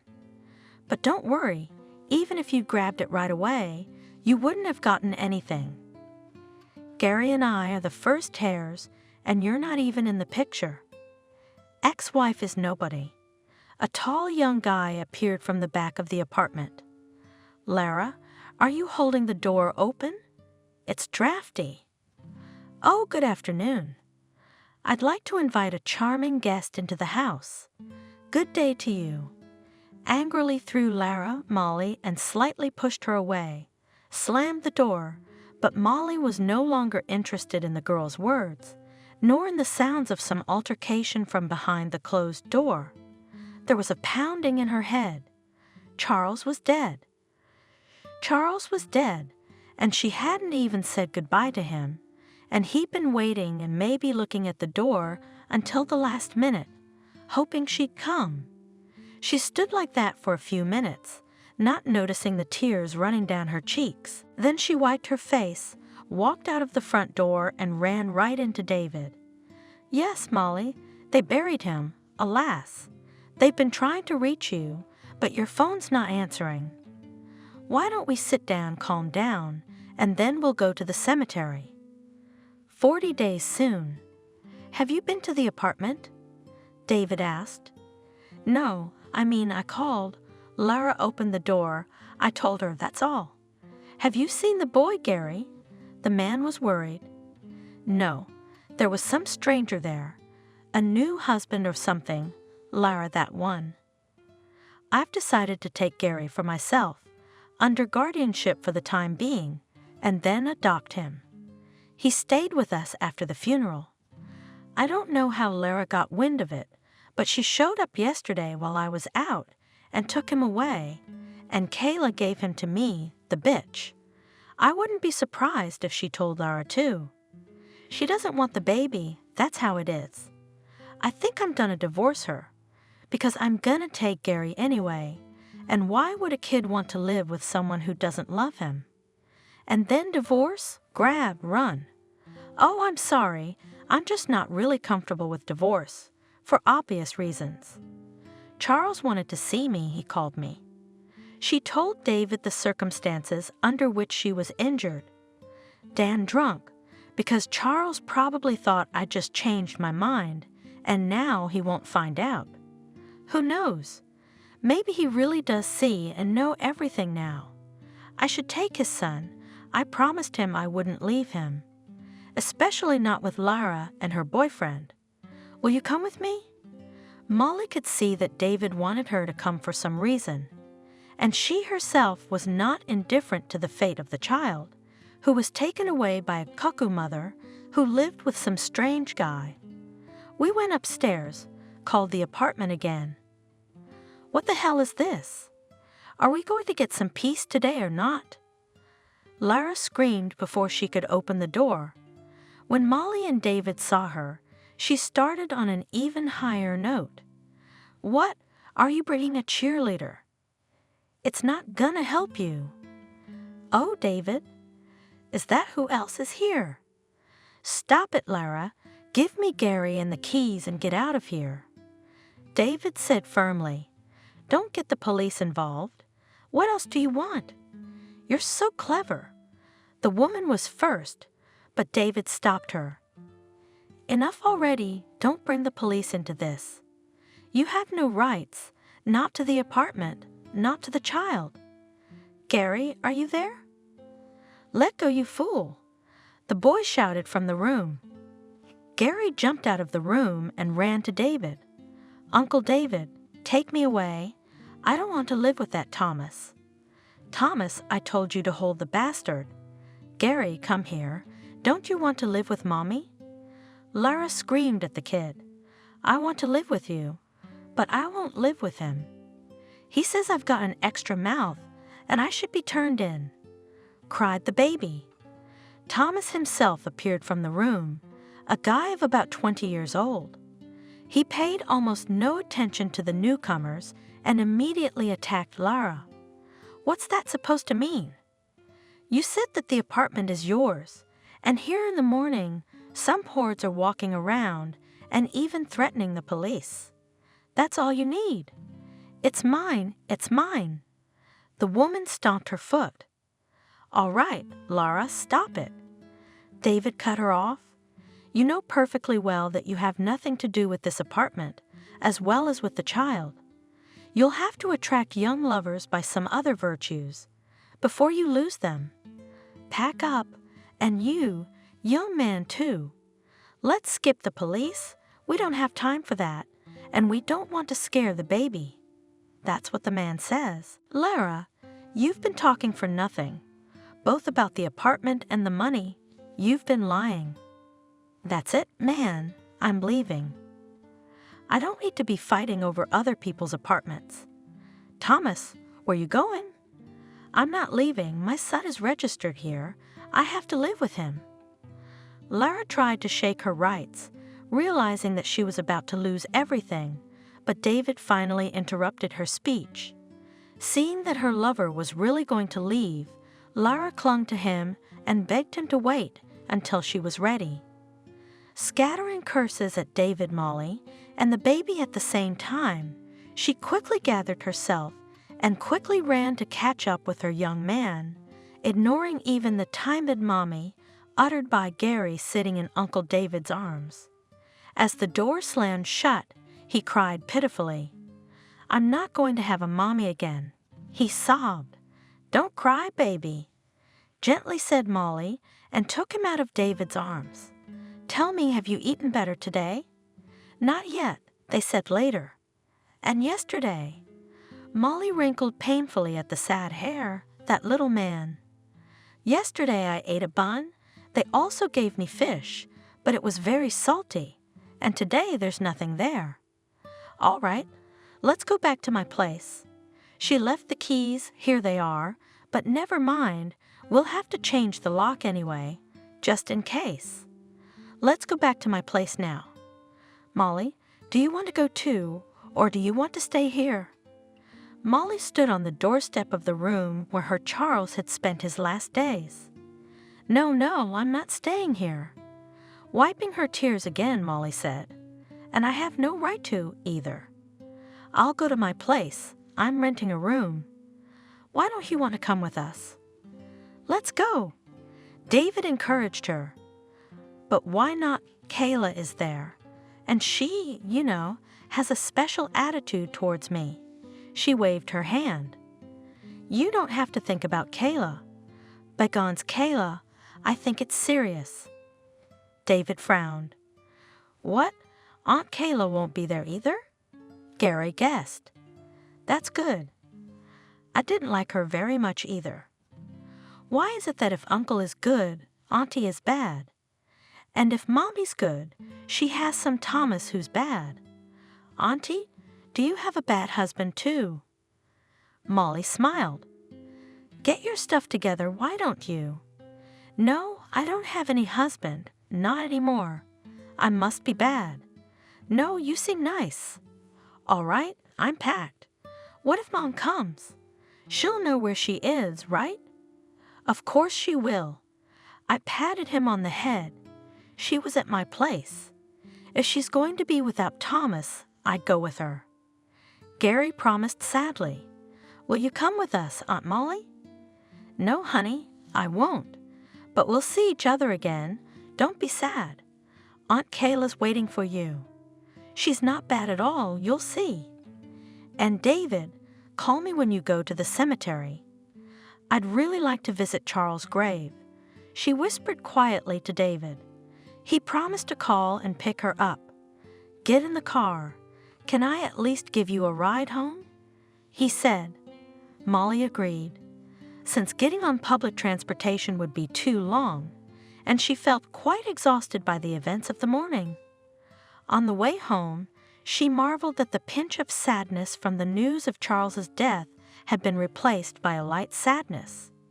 Maybe she had Gary to thank for that, as he fiddled with some toy, talking to her or to one of the adults. After all, he could have been my son. With a smile, she thought. David was thoughtful too, but not sad, but rather preoccupied, thinking about his upcoming meeting with Kayla and his separation from Molly. Yes, once he and Charles had both been in love with this girl, but she had chosen Charles, and in David's heart there was still the regret of unfulfilled love. Yes, he had other women, he had a wife, but the feeling of such strength that he had felt for Molly was not repeated. And now he was thinking that Charles' death would probably change a lot of things in their lives, but they said goodbye at Molly's house as friends, promising each other and Gary that they would meet again many times. Kayla greeted her husband and boy with fake joy, trying to atone for the harsh words she had spoken earlier. She threw her arms around Gary, telling him how glad she was, how much she missed him. The boy smiled politely but pulled away. "You should have fed him and then hugged him." Disgruntled, David said. Kayla led the boy into the kitchen, asking him what was up with his mom, where she had gone, and why. Gary livened up a little, talking about his life with his mom and how Uncle David had kicked her and that nasty Thomas out. But suddenly he mentioned that Aunt Molly was with them. Kayla immediately flared up, ran to her husband to confront him. "So that's why you went there. You went to see Molly. You think I didn't notice that you two had been having an affair for a long time. Are you crazy? What affair? Where? She came to ask about Charles. She was in the hospital. She didn't know he was dead. And she came here so cleverly to meet you. Who are you telling? Why didn't you give her the boy? You brought him back to me. I take it the hugging and kissing is over. Here we go again, dragging him around. If you don't like it, you can go anywhere now. That's it. I could really get bored and leave. Doesn't that scare you? Sit down, Kayla." David sighed tiredly. "It doesn't frighten me at all. Yes, I've had enough of your consumerist attitude toward our marriage, toward me, for a long time. I'd like you to leave, though I realize that's almost unrealistic." Kayla was scared again. She had no feelings for David, but material dependence held her much stronger than mental dependence. She started crying again, swearing that she would be the perfect mother for Gary, the best wife for David, and everything remained the same, but not for long. Kayla couldn't play the role of good mother for long. It cost her nothing to leave the boy home alone, without even making dinner, leaving only an admonition. "Sit quietly and don't say a word when he comes home. I'll bring you a chocolate bar." But to restrain her nature, she could not even in front of her husband, now and then snapped at the child. In the end, her manner of leaving the child alone almost led to tragedy. Trying to cook, sit down, eat, he could not cope with the gas stove, and if the neighbors had not helped, there could have been a fire. After this, David declared that he did not want to live with her anymore and filed for divorce. After a series of scandals and tantrums, Kayla left, taking everything of value from the house. David was not in the claim, considered that this is not the most expensive price for freedom from such a woman. All this time he sometimes met with Molly, often talked to her on the phone, but for a long time did not dare to confess his feelings. It was only after finalizing his divorce from Kayla that David finally said that she, Molly, was and still is the dearest woman in his life. "I never would have said that if I'd lived with Charles. Back then, as a young man, I just didn't dare interfere in your relationship. I saw how you loved someone else and he reciprocated. As a result, I thought I could be content to see you, even if it was as your best friend's wife. What to say about that now, David? It's a thing of the past. Why shouldn't it, this case, be the present? I realize now that I'm not the most advantageous fiancé, divorced with a child, and I'm in no hurry to have you. But think still, could we be husband and wife? Isn't that completely impossible? I'm sorry, but it's impossible to propose like that." Molly smiled. "So is that the only problem?" David rejoiced. "Contrary to my name, I've always been so unromantic. Thanks for the tip." The man suddenly got down on one knee, took a beautiful box out of his pocket, opened it and handed it to Molly. "Become my wife, Molly. I've been preparing for this day for so long." Molly pressed her palms to her cheeks and laughed happily. Subscribe and click the bell. The sun was slowly but surely moving toward zenith. Evelyn felt the hot rays of the sun burning her lower back through the thin cotton fabric of her t-shirt, the skin on her arms and ankles turning crimson. The woman paused for a moment to assess the extent of her defeat. What she saw shocked the woman, and she didn't hold back from commenting.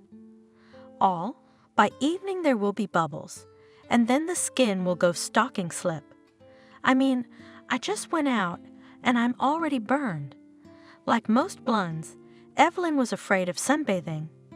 Miracle creams never helped her, so she tried to stay out of the sun on particularly hot days. But to pull out today under the heat, she was forced by her neighbor. To be exact, not Nancy herself, but unwillingness to face her on the plot. She was an elderly woman in the village, disliked by many for her quarrelsome nature. Evelyn also had a bitter experience with her, and now always carefully avoided the neighbor's house. Even to the store for groceries, the young woman took a circuitous route, so as not to inadvertently stumble upon an unpleasant grandmother. For the same reason had to work in the vegetable garden in haste, and the most inopportune time. The nasty neighbor would go out to work on the beds when it was cold, and when the sun began to blaze, she would run away to her ramshackle house. There were different rumors about Nancy's building in the village, sometimes even the most ridiculous, but the landlady always called her dwelling a homestead, which pleased the local jokers. Village humorists amused the people with various pearls, the heroine of which was Nancy. The old woman in her own way perceived not humane attitude of her fellow villagers to her person. Despite her advanced years, the grandmother with youthful enthusiasm took revenge on offenders. In her arsenal were different ways, but most of all the grandmother liked to write complaints with invented facts. Nancy would file a denunciation with a policeman. Do you think Ethan had it all worked out? Ethan who? Well, Tesla. My name may not be known yet, but who knows what will happen in 5 or 10 years? Trying to be calm, Evelyn interrupted the sweet dreams of her loser husband. John, you're as far away from Tesla as you are from the moon. You're a loser or a modern-day loser. Therefore, I'm going to stop subsidizing your ideas completely. And in simple terms, I'm not giving you another dime. So instead of doing this nonsense, you'd better think about your job. I can't keep you on my back forever. This reproach cut painfully on the male ego, and John's polished face immediately distorted with a grimace of hatred. You've decided to kick me around with reproaches. Have you forgotten the shit I pulled you out of? If I hadn't married you 8 years ago, you'd still be in the pigsty. I saved you from slave labor and poverty. Evelyn knew that John was about to blame her for all his failures, so to avoid making matters worse, she went out onto the porch in silence, but her raging husband couldn't stop. You shouldn't do that, Evelyn. You'll regret humiliating me, and you'll regret it more than once when I'm rich. It'll happen, and I'll pass you by. You'll beg me to forgive your callousness, but I won't even look in your direction. So that his expressive monologue would not be drowned in the void, the man also left the house after his wife. Evelyn, you're lost without me. Come to your senses, you wretch. Otherwise, you'll end up in a garbage dump. Noticing that his only listener was getting farther away from the house, John ran after her, but immediately fell into the trench he had dug more than a month ago. Evelyn laughed heartily. You see, John, this is a sign from above. I remember you promised to bring water into the house, then you promised to steward the house, and all your promises are in this hole. You just dug yourself. Evelyn could hear her husband swearing as he climbed out of the grassy trench. She had long since gotten used to his flamboyant performances. Several times she had tried to get away from the scandalized man, but always something stopped her. And in the whole world, she had no one more dear to her than John. Despite his quarrelsome character, her husband never raised a hand on her, and he was not in the dense raspberries behind the neighboring fence. A quiet rustling was heard, and after a while Nancy herself appeared. Good day to you, Evelyn, and good day to you, Nancy. Evelyn regretted that she had not noticed her neighbor in time. Now she would have to listen to the old woman's ramblings for the sake of propriety, but it didn't bother Nancy much that her appearance was not greeted with joy. She shook off from her warm vest plant debris, bloody raspberries, all chipped away, and no one cares, all abandoned. Evelyn was surprised not only by the old woman's inappropriate attire, but also by the eagerness with which she waded through the thorny shrubbery. The woman would hardly have made such a sacrifice for the sake of mere curiosity. Her hunch was at once confirmed. Nancy fixed her handkerchief on her small head, which resembled an unripe pumpkin. "Evelyn, how good it is to see you! There's a matter at hand, and I can't do without you." "I'm listening to you very carefully, Nancy." The thin lips of the old woman smiled, and her voice had an ingratiating tone. Evelyn knew she was about to ask for something. In the 8 years she'd lived with John, she'd learned to be calm about the most unusual requests, but she could tell from the way her neighbor was taking a long time to gather her thoughts that her grandmother was going to make some special demands. Nancy coughed for reassurance. "I'll tell you what, dear neighbor, my grandson, and he's a well-known man in town and almost an oligarch, has decided to revitalize our village." Although Evelyn didn't understand what her grandmother was getting at yet, she supported this initiative in absentia. It was high time to change something in our village. Grandmother was glad to have the support, and my Benjamin, too, thinks it's the right time to renew the village. He wants to build a bunch of stores and a factory to make juice. But first his grandson plans to build himself a 2-story house with an underground garage and parking lot. He told me a lot of things, but I didn't get all the details over the phone. And I'm very happy for you and your grandson. But what do I have to do with his plans? Now, honey, I'll explain everything. Benjamin likes it very much, this very spot where my manor house stands. It's close to the river and a short walk to the store. Well, but what's it got to do with me? Nancy could not bear it, and her peaceful tone changed to an angry one. What's not to understand? Our lots are right next to each other. Benjamin's house is to be built on the site of my estate. I've described everything to him in my will anyway. But my grandson wants to make a small park with a summer tent and fountains. He has 3 kids, and they need a separate place to play and have fun. Benjamin's other plans include Evelyn interrupting a pushy neighbor. "Thank you for sharing your favorite grandson's plans with me, but they don't interest me much. What do you want from me, Nancy?" The neighbor rolled her eyes in surprise. "Why do you pretend to be a silly fish, Evelyn? My grandson's got his sights set on your lot. What's not to understand? The house is registered to you, as far as I know. When Molly died, her mansion and the land passed into your hands? Am I wrong? What of it?" The old woman swung her hand like she was holding a saber. "All right, I can see it's no use talking to you. Benjamin will be here soon, but he'll talk differently. Don't threaten me with Nancy, and tell your Benjamin I'm not going to sell the house. Let him count on your inheritance." The old woman shook her dry fists even harder. "For your malicious character, Evelyn, God will not give you children." The old woman knew how to hurt her uncooperative neighbor. She had hit the sorest spot. Evelyn grabbed a dry twig lying on the floor and threw it at Nancy. "You old hag, go away." The log came down with a whistle somewhere in the bushes, but the young woman realized that she had hit exactly the target. Nancy from afar began to send threats. "I'll file a police report on you. You'll get jail time for self-harm." Evelyn no longer paid attention to the shouts of the old woman. She walked slowly towards the house, trying to answer the main question. "But why is all the misfortune dumped on my head?" At her appearance, John perked up. "Oh, is Evelyn mine? Tired? Do you want me to heat up dinner?"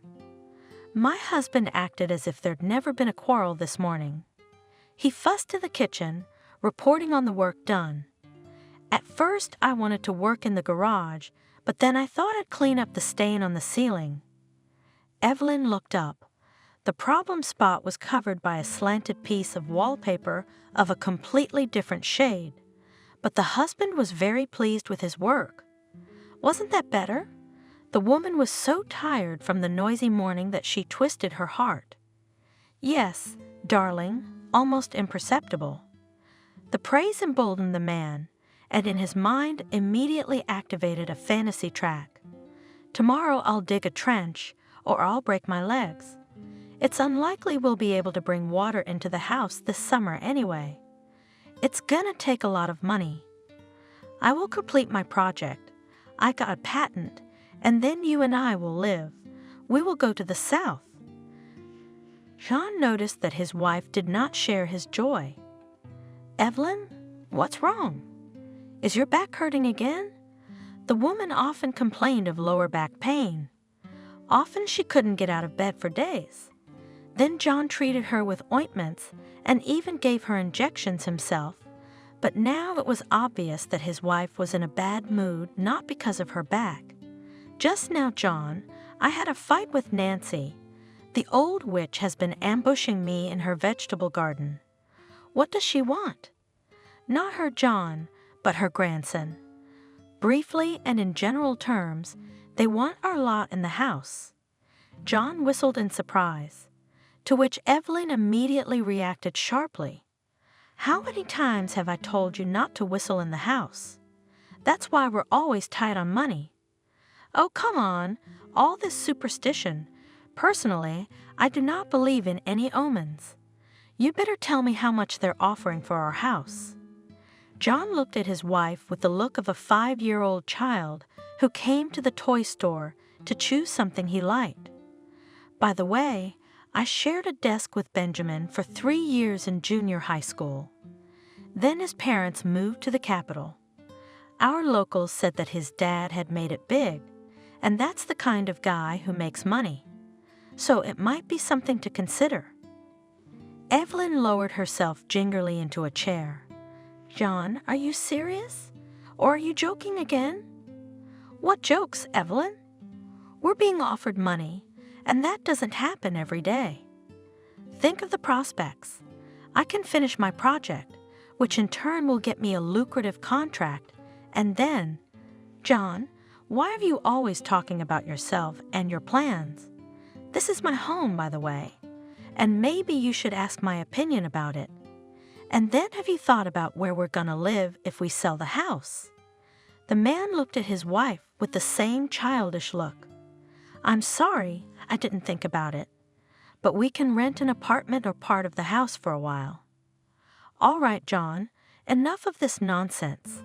I'm not selling the house to Benjamin or anyone else. You and your ideas are really going to make me homeless."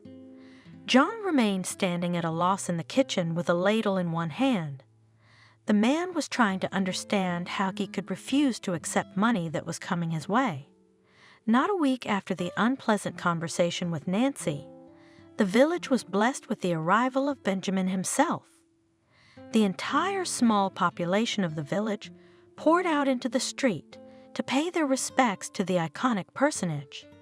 Surprisingly, the scene resembled the arrival of royalty in Murom, depicted by the hand of a famous artist, only the place of the Russian Empress was occupied by a successful businessman. Benjamin instantly caught the mood of the crowd. He smiled and bowed to the sides. There were, of course, those who looked at it with laughter, but most of them literally devoured their hope with their eyes. "I am glad to see you all, my fellow countrymen. I promise to do everything for the revival of our small homeland." For completeness of the picture, there was not enough candy or money, which by duty could scatter bodyguards. But for gifts, the local oligarch was apparently stingy. However, even without material support, the PR campaign was at a high level. Now everyone in the village was talking about Benjamin's arrival, and Nancy couldn't feel the ground beneath her feet with pride. John decided that he should take the opportunity too, and at dinner he said to his wife, as if by the way, "I think I ought to drop in on Benjamin. Maybe he'll remember a schoolmate." Evelyn suddenly supported her husband. "Come in. Maybe he'll at least offer you a job. If a man is planning to build, he'll need specialists. At least you'll be useful." "Of course, Evelyn, I appreciate your opinion, but I'm not a builder. I have a completely different specialty." The man spoke with an obvious challenge, alluding to his engineering degree. But his moment of glory didn't last long, because his wife mercilessly killed the untimely flight of fancy. "Your specialty, John, is sitting on my neck, and I'm tired of it. And you must realize I'm not giving you any more money. You have to start earning your own bread sometime." Another scandal was coming. John had already taken in more air in his lungs to respond with dignity to his wife's perfidy. But at that moment there was a sudden knock at the door. The couple were very surprised to see that Mr. Benjamin himself came to visit them. The owner of the house began to make a fuss about the guest. "Welcome to our hearth. I didn't expect you to think of me, Benjamin, but it's a pleasure." The guest only nodded at the welcoming ritual, but paused. He sat down at the table, which Evelyn was promptly setting, and even drank the cup offered by his host, but that Benjamin traditionally made the first toast to the meeting. The men drank and reached for the pickles, which the hostess put on the table. "Help yourself, dear guest. My mistress makes great pickles." The businessman took another drink. "That's right, John. Only in our village women know how to pickle cucumbers." "Then let's have a drink, because it's uncomfortable to stand on one leg." "Don't think I'm not into this business, but I believe that ancestral traditions should be honored." "I'd agree, but don't pour me any more." "Hypertension. I don't want to die before my time. I've got a lot of work to do." Benjamin was an excellent speaker. He knew where to pause and where to raise the tone a little. Evelyn had briefly attended an art reading club at school, where they were taught how to speak properly. Now she watched the guest with undisguised interest, realizing that he did not appear to them for the sake of an old friendship with John. But the guest began from afar. "John, how many years has it been since you and I used to go trick-or-treating together at recess?" The landlord began to calculate in his mind. "Nearly 30. You left us right after 3rd grade." Benjamin sighed. "Yes, unfortunately, we can't know where life will take its next turn. I didn't think I would return to my home village one day either. But what amazes me the most is how small the world is. Why am I saying this? You're about to find out. Imagine when I shared my plan with my colleagues, there was a person in my team who also came from these places." The guest glared at Evelyn, but she calmly waited for the rest of the story. John was clearly puzzled by this turn of events. "Benjamin, why are you pulling the cat out of the bag? Just tell it like it is." "I didn't mean to offend you." "We're not offended, but let's get to the point, Benjamin. Who's that goose in your office who can't live without our village?" "I think we know who he is. It's Ethan." The plate slipped out of the hands of the surprised hostess. "Uncle Ethan, does he work for you?" I tell you, it's a small world. After all, the guest had achieved the desired effect and was now enjoying the result. "You see, dear Evelyn, I had a frank conversation with your uncle, during which it became clear that Ethan is very dissatisfied with his grandmother's death warrant. Not only that, but he considers the document invalid and even intends to contest it." Sensing an impending cloud, John intervened in the conversation. "But it's impossible." "You're wrong, friend. It is possible. After all, it hasn't even been a year since your grandmother died, has it? Or am I wrong, Evelyn?" Evelyn felt her mouth go dry. What are you trying to say? My grandmother had her will drawn up and notarized while she was still alive. That's understandable, but you're not a direct heir. But Uncle Ethan refused, and now he's changed his mind. I suggest you reconsider. And remember, I only make a very good offer once and then. Oh, by the way, John, I'm planning to start construction before the fall, so I need reliable people. Can I offer you a job as an old friend? But I'm not a builder. I'm more of an iron worker. That's fine. Will you be foreman or forewoman? Agreed? John stretched out. Well, I'm always ready. Then come over tomorrow. I'm staying at my grandmother's, but it's only temporary. As soon as I get things settled, I'll be back in town. What about construction? That's why I'm looking for reliable people. People who can be trusted with serious business and money. As soon as the door closed behind the guest, John cursed. What a creep, that Uncle Ethan of yours. Evelyn said quietly. I didn't expect him to be so mean either. How much misery has he caused, Mom? He's taking it out on me too. Evelyn's mother and grandmother had carefully avoided talking about her father when she was very young, and she hadn't been much interested in the matter either. But later she tried several times to find out where her father was and why he lived in another country. Uncle Ethan decided to enlighten her niece, Mother's own brother. One day at a family dinner he said, I think, Camille, it's time to tell the girl. Evelyn remembers well the mother's belittling look at her brother. Ethan, please don't. You know perfectly well that William is not to blame. Then who is? No, sweet sister. He left you with a 1-year-old child to go to your uncle's. He traded you and your daughter for money. Suddenly, the grandmother supported her son. Yes, that's exactly what happened. It's you, Camille, because of your blind love, did not finish the institute and could have made it in the people, if not for the early marriage. A 15-year-old girl was uncomfortable listening to her grandmother and uncle reproach her mom for loving her father so much. Evelyn decided to stand up for her mother. Is love a crime? The grandmother looked at her granddaughter. You're too young to reason. When you have children yourself, you'll know what it's like to raise them. I raised 2 of them on my own, worked 2 jobs, and kept piglets, and all for the sake of educating my children. Thank you that at least Ethan became a man, but Camille didn't appreciate my efforts. She fell in love. She got married in her 3rd year, and soon you were born. Grandma was ready to continue the story, but Mom shouted at her. Please do not fool the child's head. It was your efforts that made me a single mother.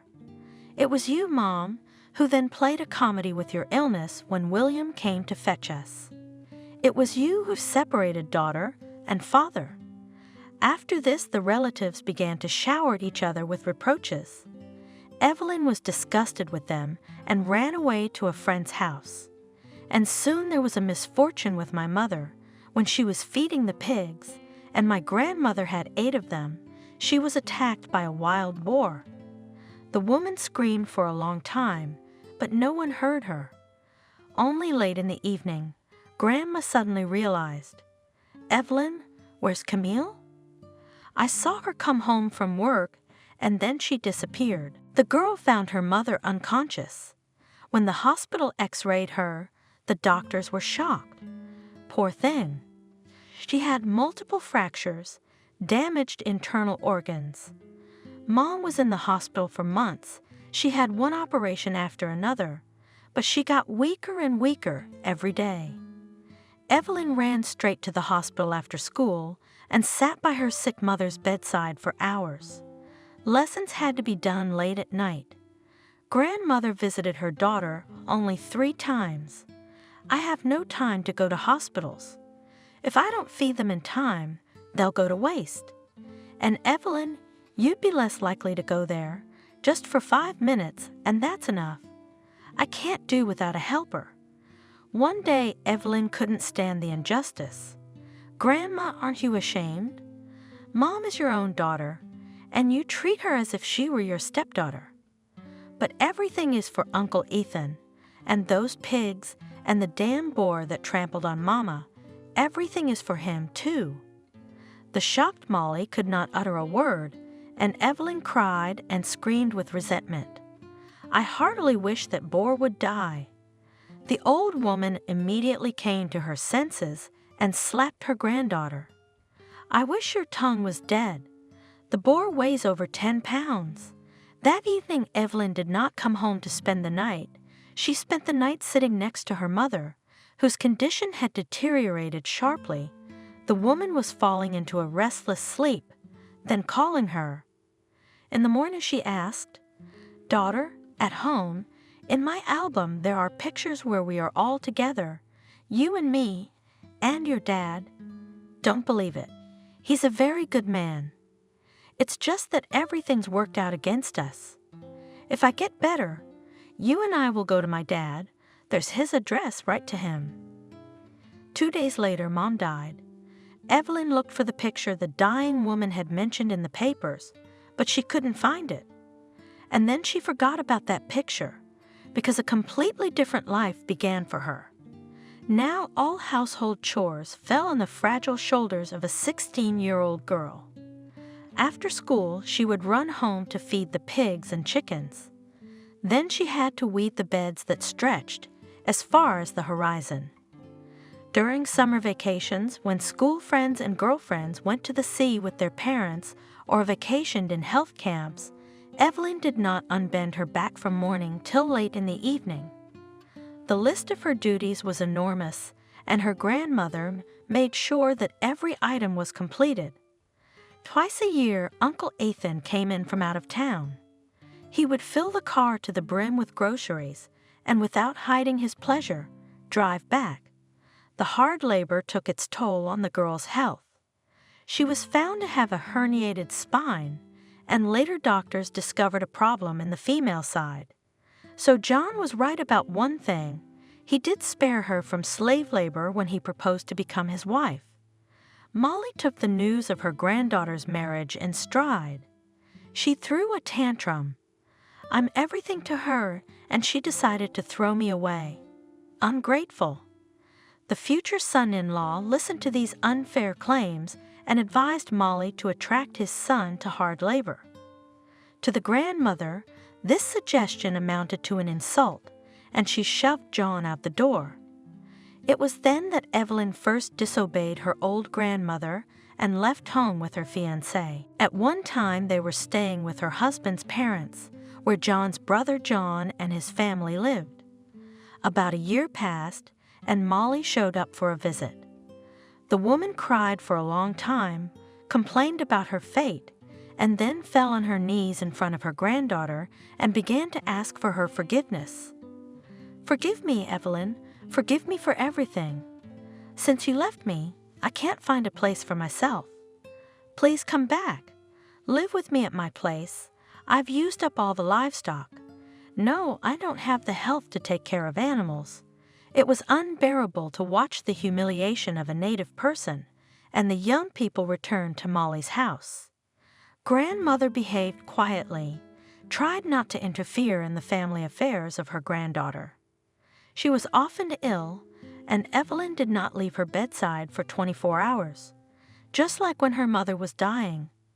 Molly was very homesick, and she was even more worried about Uncle Ethan. "Evelyn, you should call him." "What's wrong? Why isn't he coming? He forgot his mother." The girl dialed her uncle's number many times, but he immediately referred to the lack of time. John sincerely felt sorry for the old woman. He heard these requests, but only Evelyn once in the heart said everything he thought about her uncle. "That's your Uncle Ethan, you bastard. When the old woman was dying, tending the cattle so that he and his children could eat, then he'd show up. And the helpless mother, he has no time to visit her. For 6 years, the son only once visited his mother, but stayed only an hour. Shortly after this visit, Molly and decided to redo the will in favor of her granddaughter. Shortly before her death, she gave her a photograph of her happy parents holding her in their arms. On the back of the photo was an address in English. "It's all my fault, Evelyn. I didn't want Camille to go abroad, and I separated her from William. He was a positive guy, he was already a candidate, and he was invited to work there. And then we came to get you, and I wouldn't let Camille go. But the worst part was that when he called once, I lied and said that Camille had married a good man." Evelyn listened to her grandmother's confession, but her anger was gone. She realized that nothing could be changed and forgave her grandmother. After her death, there was only one close person left in the whole world. Evelyn was afraid that one day he would betray her, but there is a belief that what one fears will happen one day. Just as Benjamin had promised, in August a big construction project was underway in the village. John enthusiastically took up the task assigned to him. From early in the morning until late at night, he was at the site he was entrusted with. With his wife, he rarely shared his work, answering her questions unambiguously. "Everything is normal. The work is going on. The salary drops into the account." But a month passed, then the second, but the promised salary was not brought to the house. He completely forgot about his super project and rarely visited the garage. As it turned out later, Evelyn had no idea what her husband had done with other people's money. It all came out of the blue.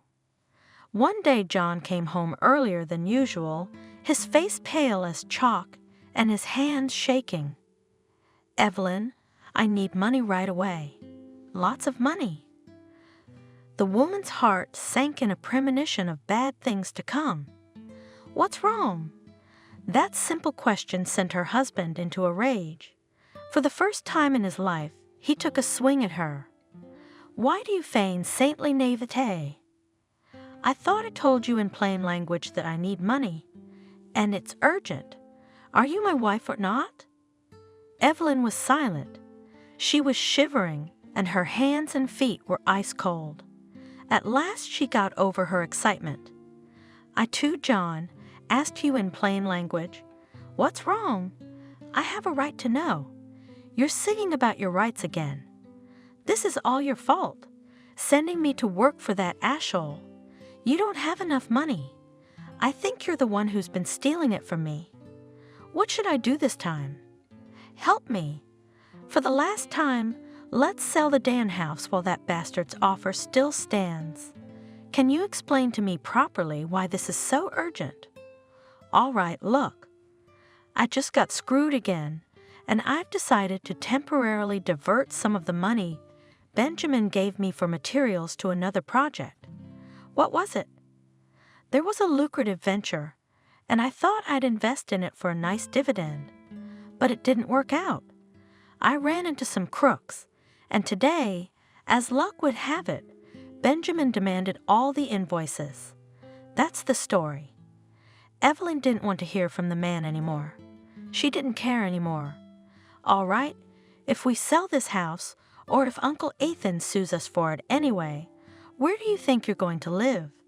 That was a question John couldn't answer. Uncle Ethan showed up in the morning. Well, weren't you expecting young people? I see that I've been on your heads like a snowball. But it's a good thing, because you can put all the dots on the inheritance question. Well, I filed a lawsuit to review this case, of course. I hired a good lawyer, so not to spoil the nerves of neither you nor myself. I suggest you move out of your parents' house. After all, anyway, then the bailiffs will put you out, and that the judges will decide the case in my favor, I do not doubt at all.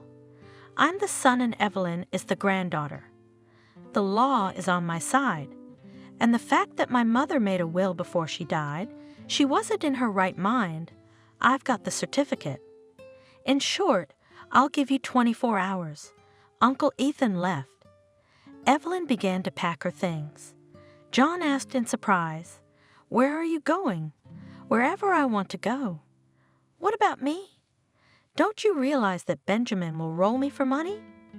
At that moment, the door opened wide and the autumn wind blew in. John looked at Benjamin with horror. "Wow, and we were just thinking about you and your wife, just like the proverb says. Think of something and it will appear." The joke turned out to be a bad one, and the next moment, John's body slammed into the opposite wall. Why, Benjamin? You know why. Ignoring Evelyn and John, who was in pain, the guest defiantly set the table in the center of the living room. "Well, are we going to joke again, or are we going to talk seriously?" "I'm talking to both of you. And to you, Evelyn, that goes for you too." "What's it got to do with me? He wasted your money, deal with him." "No, that wasn't the deal." "John, your husband? What's that supposed to mean?" "Because my guys are gonna cut him to ribbons. He's a big hit, but this time he won't make it between construction sites." "I need the money." John made it out of the corner. "Benjamin, honestly, I'll make it up to you. I'll work on your construction site for free for a year." "That's a good point, but it's not you, Ashole. It's your wife. And for you as a punishment, I have picked up another mission, and I don't think you will like it. But there are no other options if you want to live." John began to crawl on his knees in front of Benjamin. It was disgusting to watch this picture of humiliation. And Evelyn grabbed her suitcase, but the guest squeezed her hand, but the woman tried to break free. "Let go, you're hurting me." But Benjamin squeezed the vise even harder. Evelyn screamed, "Madam, it will hurt you even more if I entrust you to my boys. They like to work on women, so you'd better keep your head down." "Well, you're loaning your woman out." "I am, Benjamin. You can have her forever." Evelyn watched her husband tearfully crawl at the feet of his former classmate. She felt no pity for him, only contempt and disdain. Benjamin read all of this in the betrayed woman's gaze. He took her suitcase with one hand and led her to the exit. At the door, Evelyn turned around as if she were saying goodbye to her past life forever. "Come on, you don't want to disturb yourself with such an unpleasant sight." Benjamin pushed the woman lightly toward the exit. The door slammed shut, but outside they could hear John wailing at the top of his voice. "Evelyn, stay. I shall perish without you." The businessman spat contemptuously. "You wretch, it's you who will be doomed if you stay with this man. Forgive me for some inflection, but I'm really ready to tear John apart. He's been such a jerk to me. I don't know how to untie myself now." Benjamin's words sounded quite human, and Evelyn looked at him in surprise. "I don't understand. Do you really want me to be your slave?" "Yes and no." "Come, let's talk. I have a proposition for you. You can refuse, of course, but then I'll ask you to return all the money your husband has squandered. Anyway, he's still your husband, but you'll still take the house, won't you?" Benjamin nodded. "I will, and no one can stop me, as you have already realized. But the only problem is that the money the house is worth won't be enough to pay off the debt. Do you have any idea how much he cut me off? You see, on the one hand, I don't care about anyone who lives here. You're a smart woman, I think you know that, and I don't care about your idiot husband.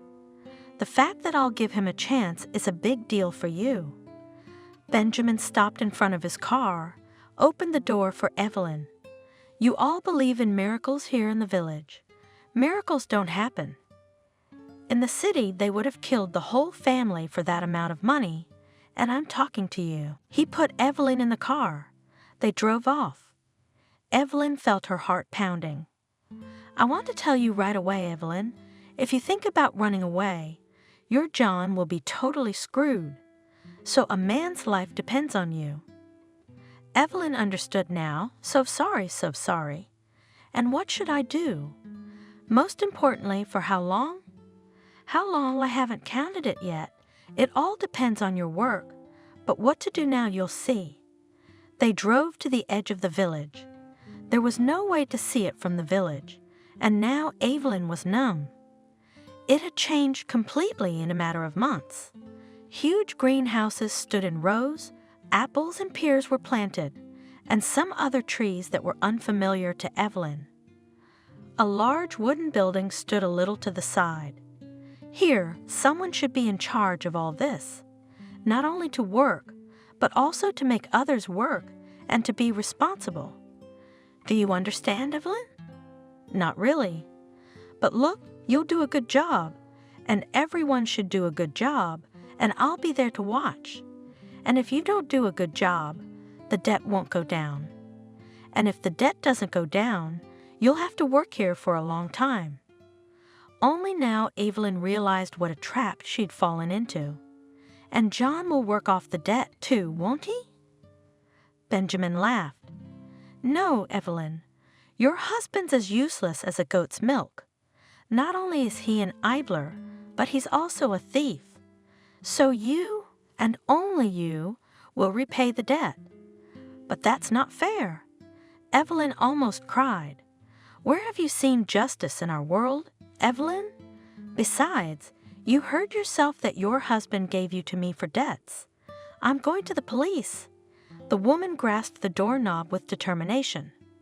Of course you will.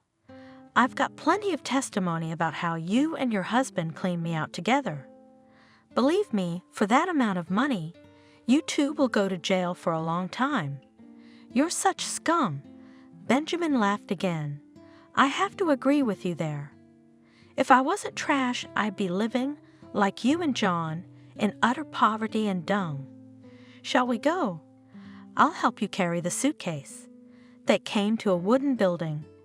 There was no other word for it, as Evelyn realized she wasn't the first one here. A woman came out to them, looking more like a man. Well, what else did they bring? Is it any good, or is it just as inept as the others? Well, Wendy, that's what you're here for, to keep everyone working like a bee. Wendy laughed. You know I have a fly to collect honey. Benjamin turned around and walked to the car without saying goodbye. Evelyn caught up with him. Don't forget to count the debt, so I know how long I have to work here. I'll do that when I have time. Don't worry, you'll be working here for a long time. Still, I might want to pay you back in money. Benjamin looked at her like she was crazy and went on his way. As it turned out, there were already several unfortunates like Evelyn here. One was working off her husband's debt, who had recklessly wrecked Benjamin's car, and her husband was at home babysitting. They had 2 children. The second had racked up credit, and Benjamin had saved her. She thought he was a kind man and ended up here.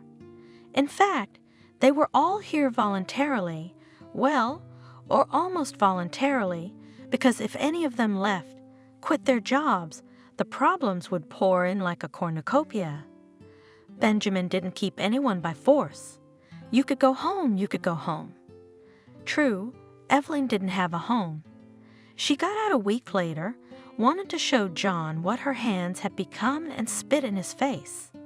But she came out and the house was gone. In place of the house, where her favorite roses had grown, construction was in full swing. Evelyn cried and turned back. Evelyn? She turned around. Standing next to her was Grandma Clara. She used to come to them often when her grandmother was alive. She used to swear at her grandmother, but she didn't take offense. They had been friends for a long time. Hello, Baba Clara. Evelyn sighed. I don't understand something. The house has been sold. There's no one here. I saw John leaving with his suitcases. Why aren't you with him? I'm not with him. I'm working. For Benjamin? They say he doesn't pay at all.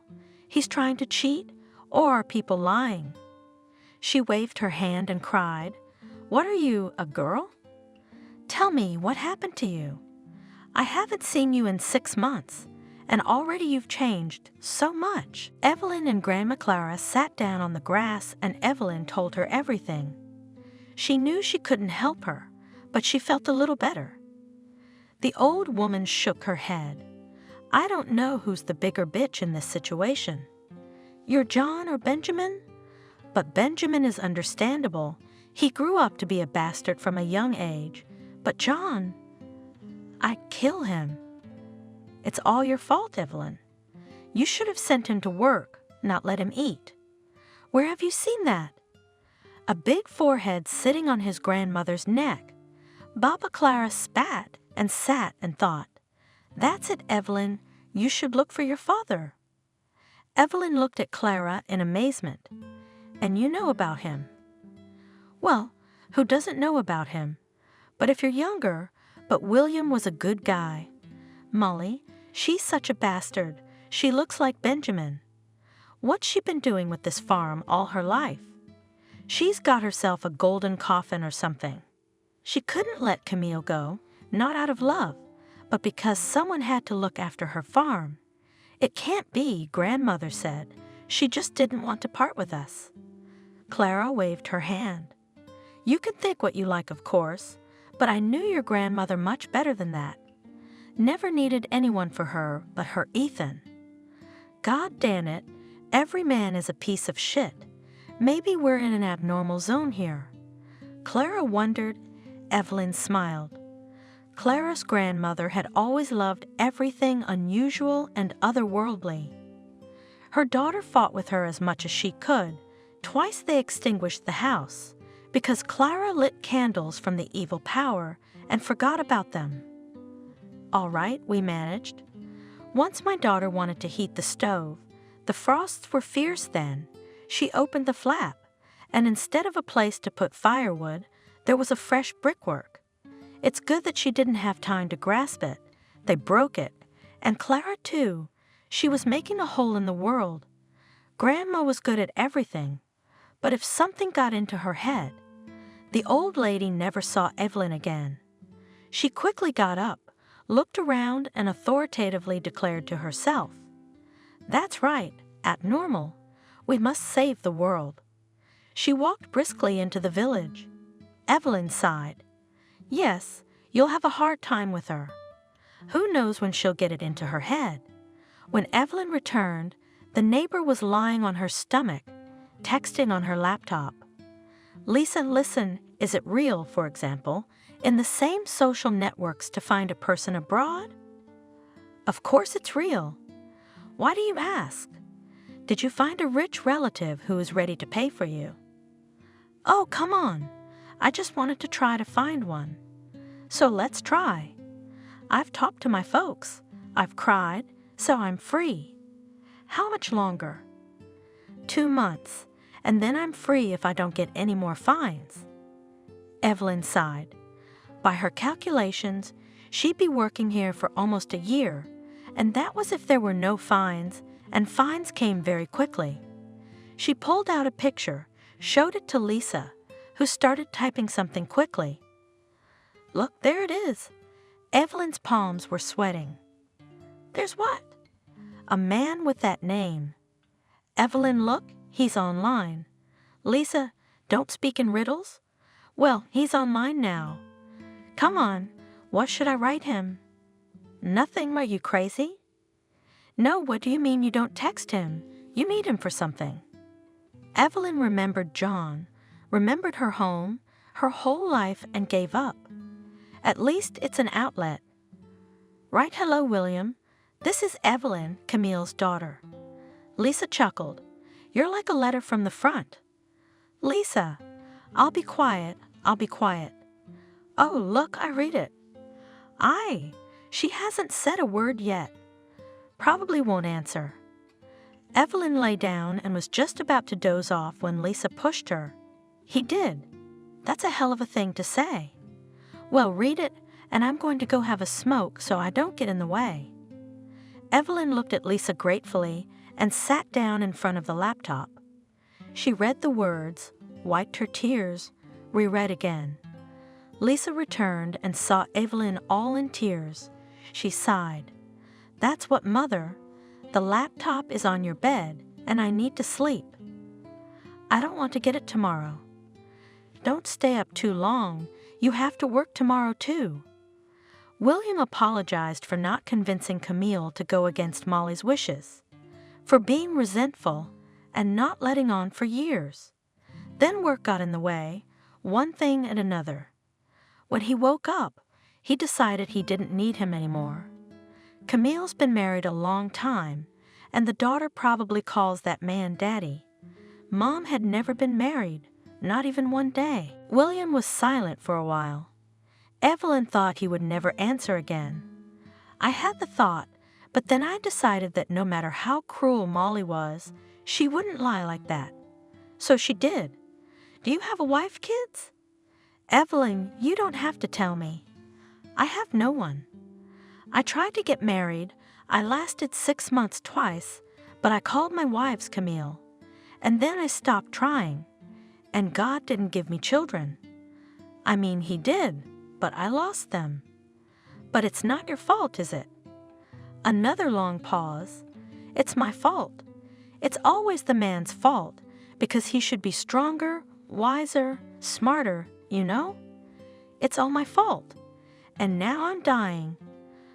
I don't have much time left, and I was still afraid to write to you." "Dying? Why?" "There's Evelyn, a disease that doesn't look at places or people. It just goes and takes whoever it wants with it." Of course, Evelyn knew everything.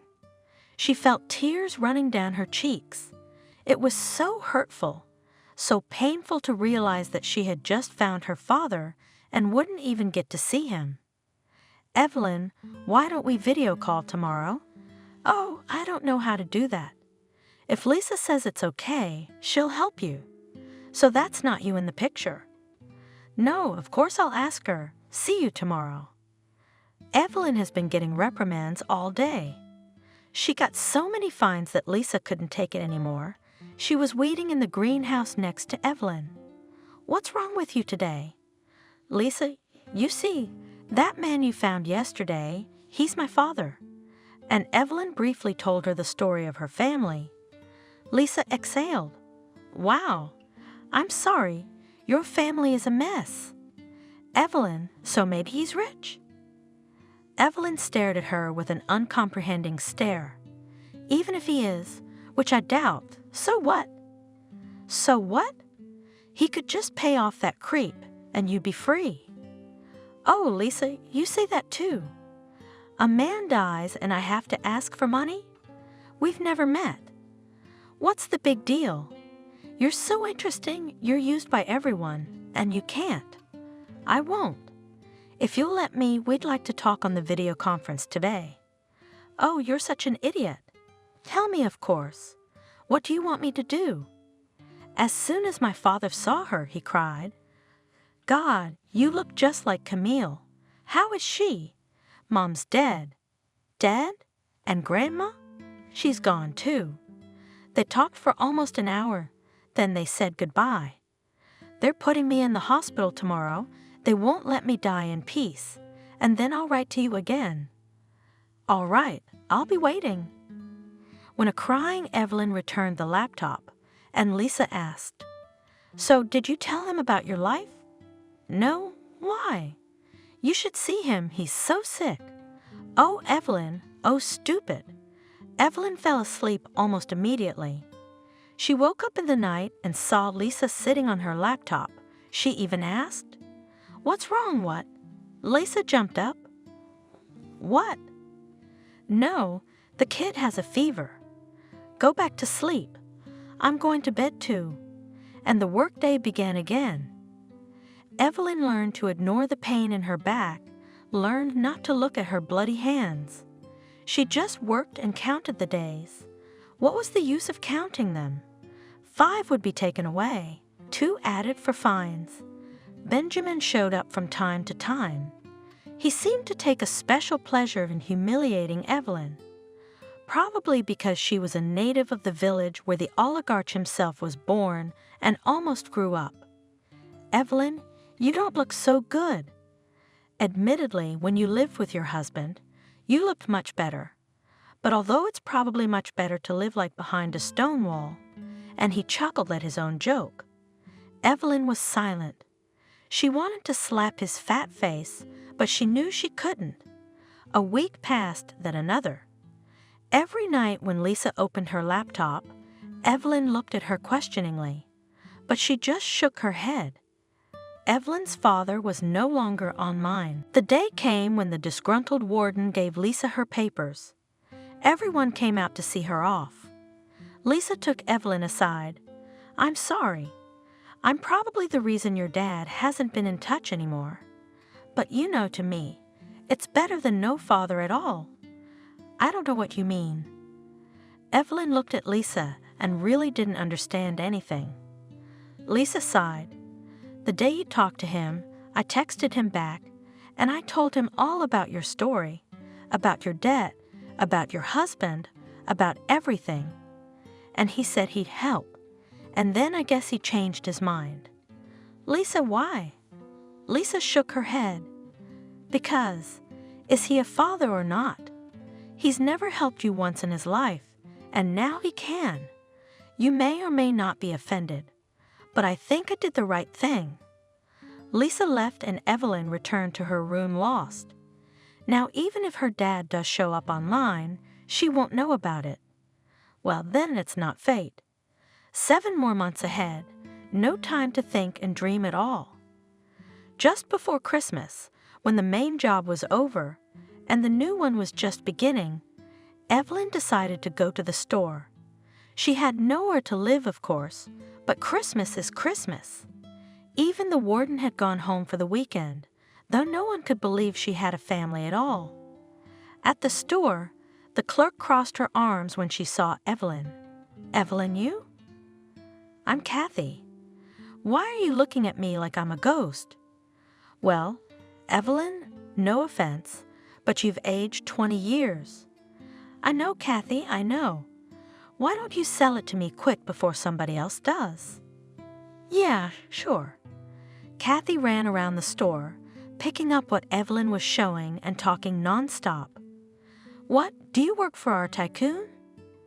"I do, but they say he doesn't pay at all, and the people aren't happy. He evicted people from their homes, not the whole village, but only those who couldn't fight back.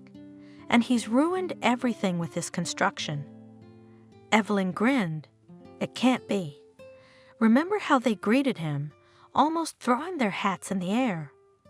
Kathy looked at her. "You shouldn't say that, Evelyn.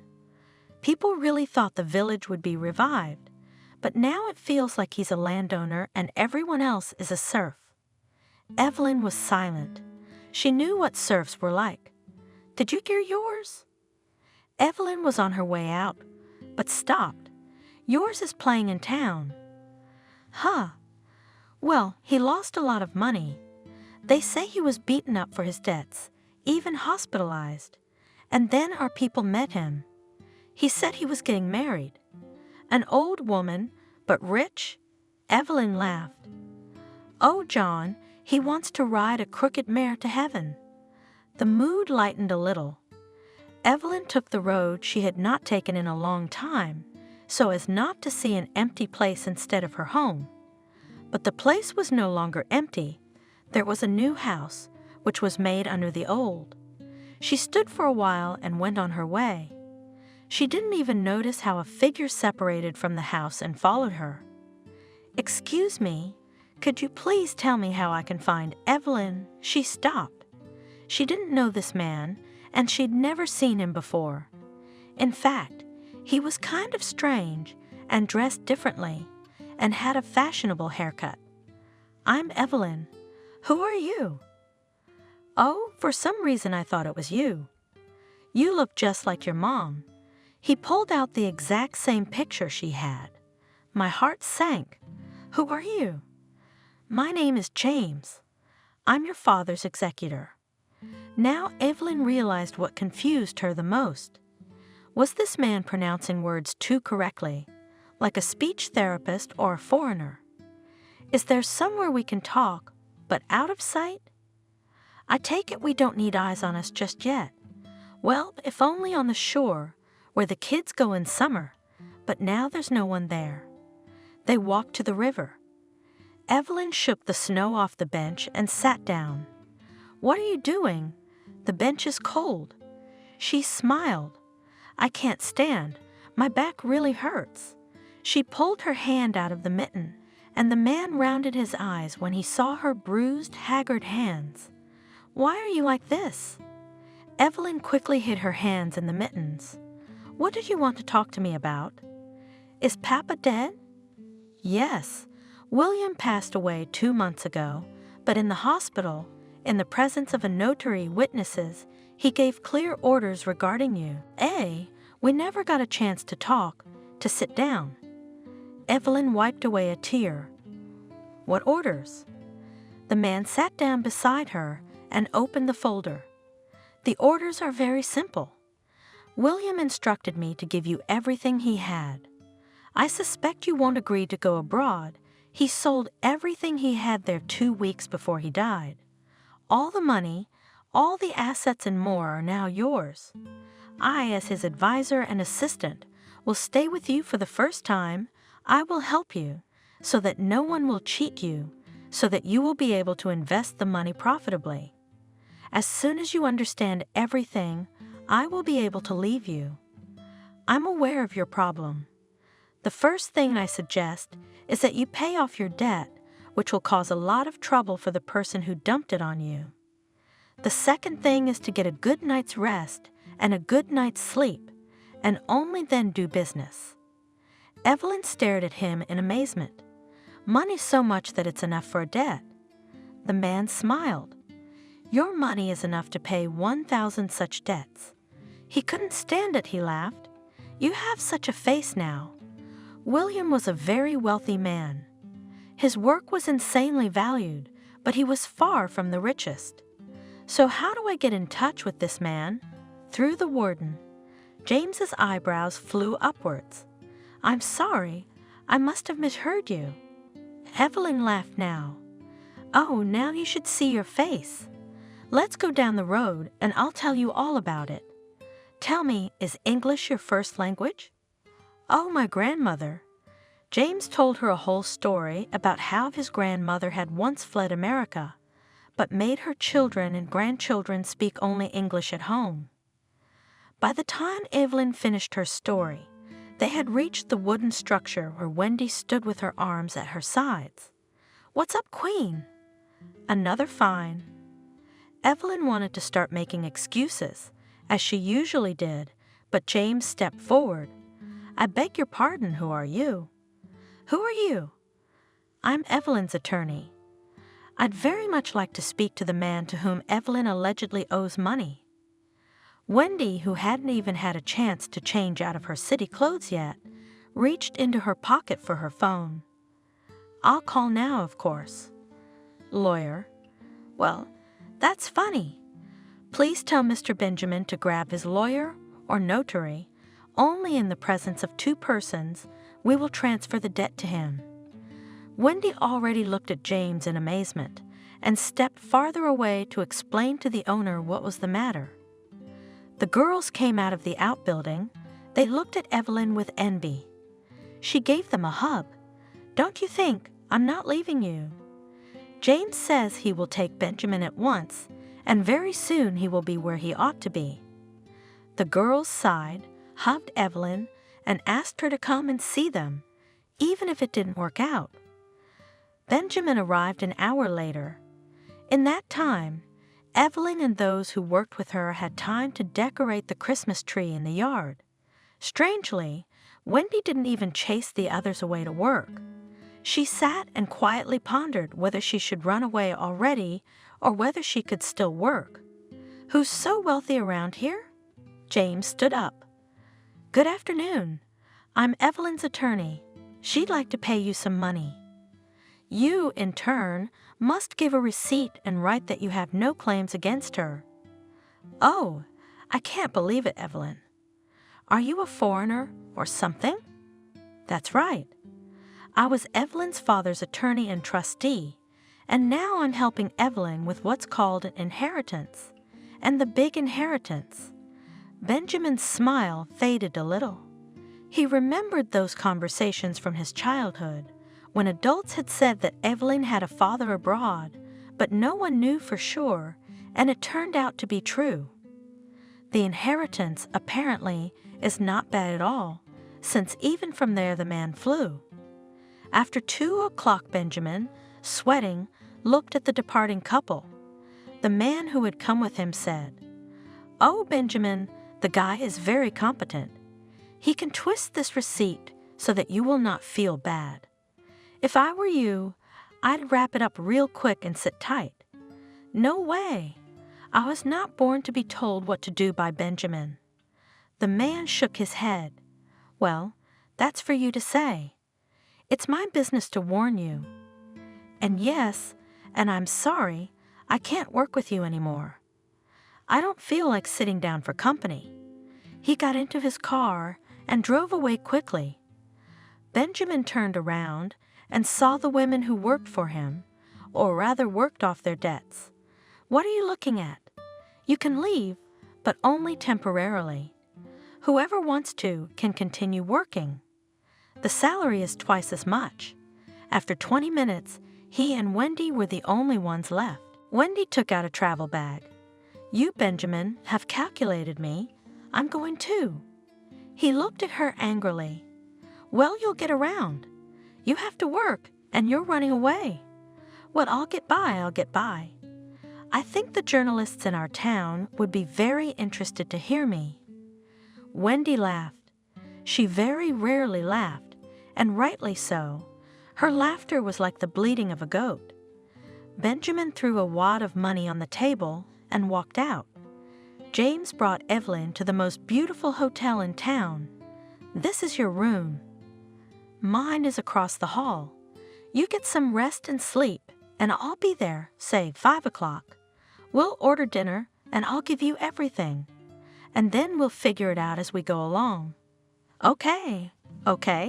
Thank you very much." She didn't get much sleep. She took a bath, dried her hair, thought about buying some cream. Her hands were sore. Her skin chapped from work. Decided that later, tonight, to rest, but she never got to sleep. In the evening, James handed her a card. "This is your card. It's automatic. You can use it to pay for anything you want. Here's the paperwork. It's new. I haven't activated it yet. This is what you need to read. Here's the patent information. You are now the owner of a brand of healing equipment. When you get up to speed, you'll need to renegotiate with some of the companies that manufacture them." Evelyn looked at him with those eyes. "Don't be afraid of anything. You'll figure it all out, and I'll help you. You have very tired eyes. I suggest we split up and go to bed. And tomorrow, you could go to the barber shop. I don't know. What else do women need to be happy? All the business can wait." "Thank you, James. Can I ask you a question?" "Yes, of course. You're here with me, but I suppose you have a family waiting for you at home?" He froze for a second. "No, my family died. My wife and young son were killed in the mountains. I didn't want to live either. If it weren't for your father, we wouldn't be talking right now. Please forgive me." "It's okay. You didn't know. Good night to you." To be honest, Evelyn was even a little tired of having fun. In the morning, while James was probably asleep, she quietly left the room. Through the night, she slept like she was a carefree infant. She waved for a cab. The car immediately stopped in front of her. "Where are we going?" "Do you know where we have expensive, fashionable clothing stores in the city?" The elderly man smiled. "I know everything." 15 minutes later, he stopped at a magician's shop. "He's so handsome." She paid the cab driver and went inside. A woman immediately approached her. "What are you interested in?" Evelyn looked around and answered with a smile. "Everything." The woman raised an eyebrow, immediately snapped her fingers, and 2 young girls appeared beside her. Cindy, lingerie, Kelly, dress and suits, and I'll take care of outerwear. 2 o'clock Evelyn was like being in a fashion show. She tried on so many things. Most she put off to buy. One outfit, a pantsuit paired with a short mink coat, she really liked. The woman who met her suddenly said, "Wait, you can't go outside in those shoes." She quickly dialed someone's number. And already in 10 minutes, Evelyn did not even have time to finish her coffee. A girl with several boxes appeared in the store. "Now we're all set. Do you want your clothes packed? Can you throw them away?" The woman smiled. "With great pleasure. There's a great beauty parlor nearby. The owner is a friend of mine. If you want, I'll call and ask to be taken off the waiting list." "Oh, thank you. I'd love to." The beauty parlor was literally 2 houses down.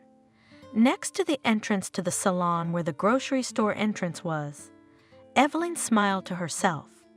A year ago, she would have chosen that entrance. John had been stomping outside the store for an hour now.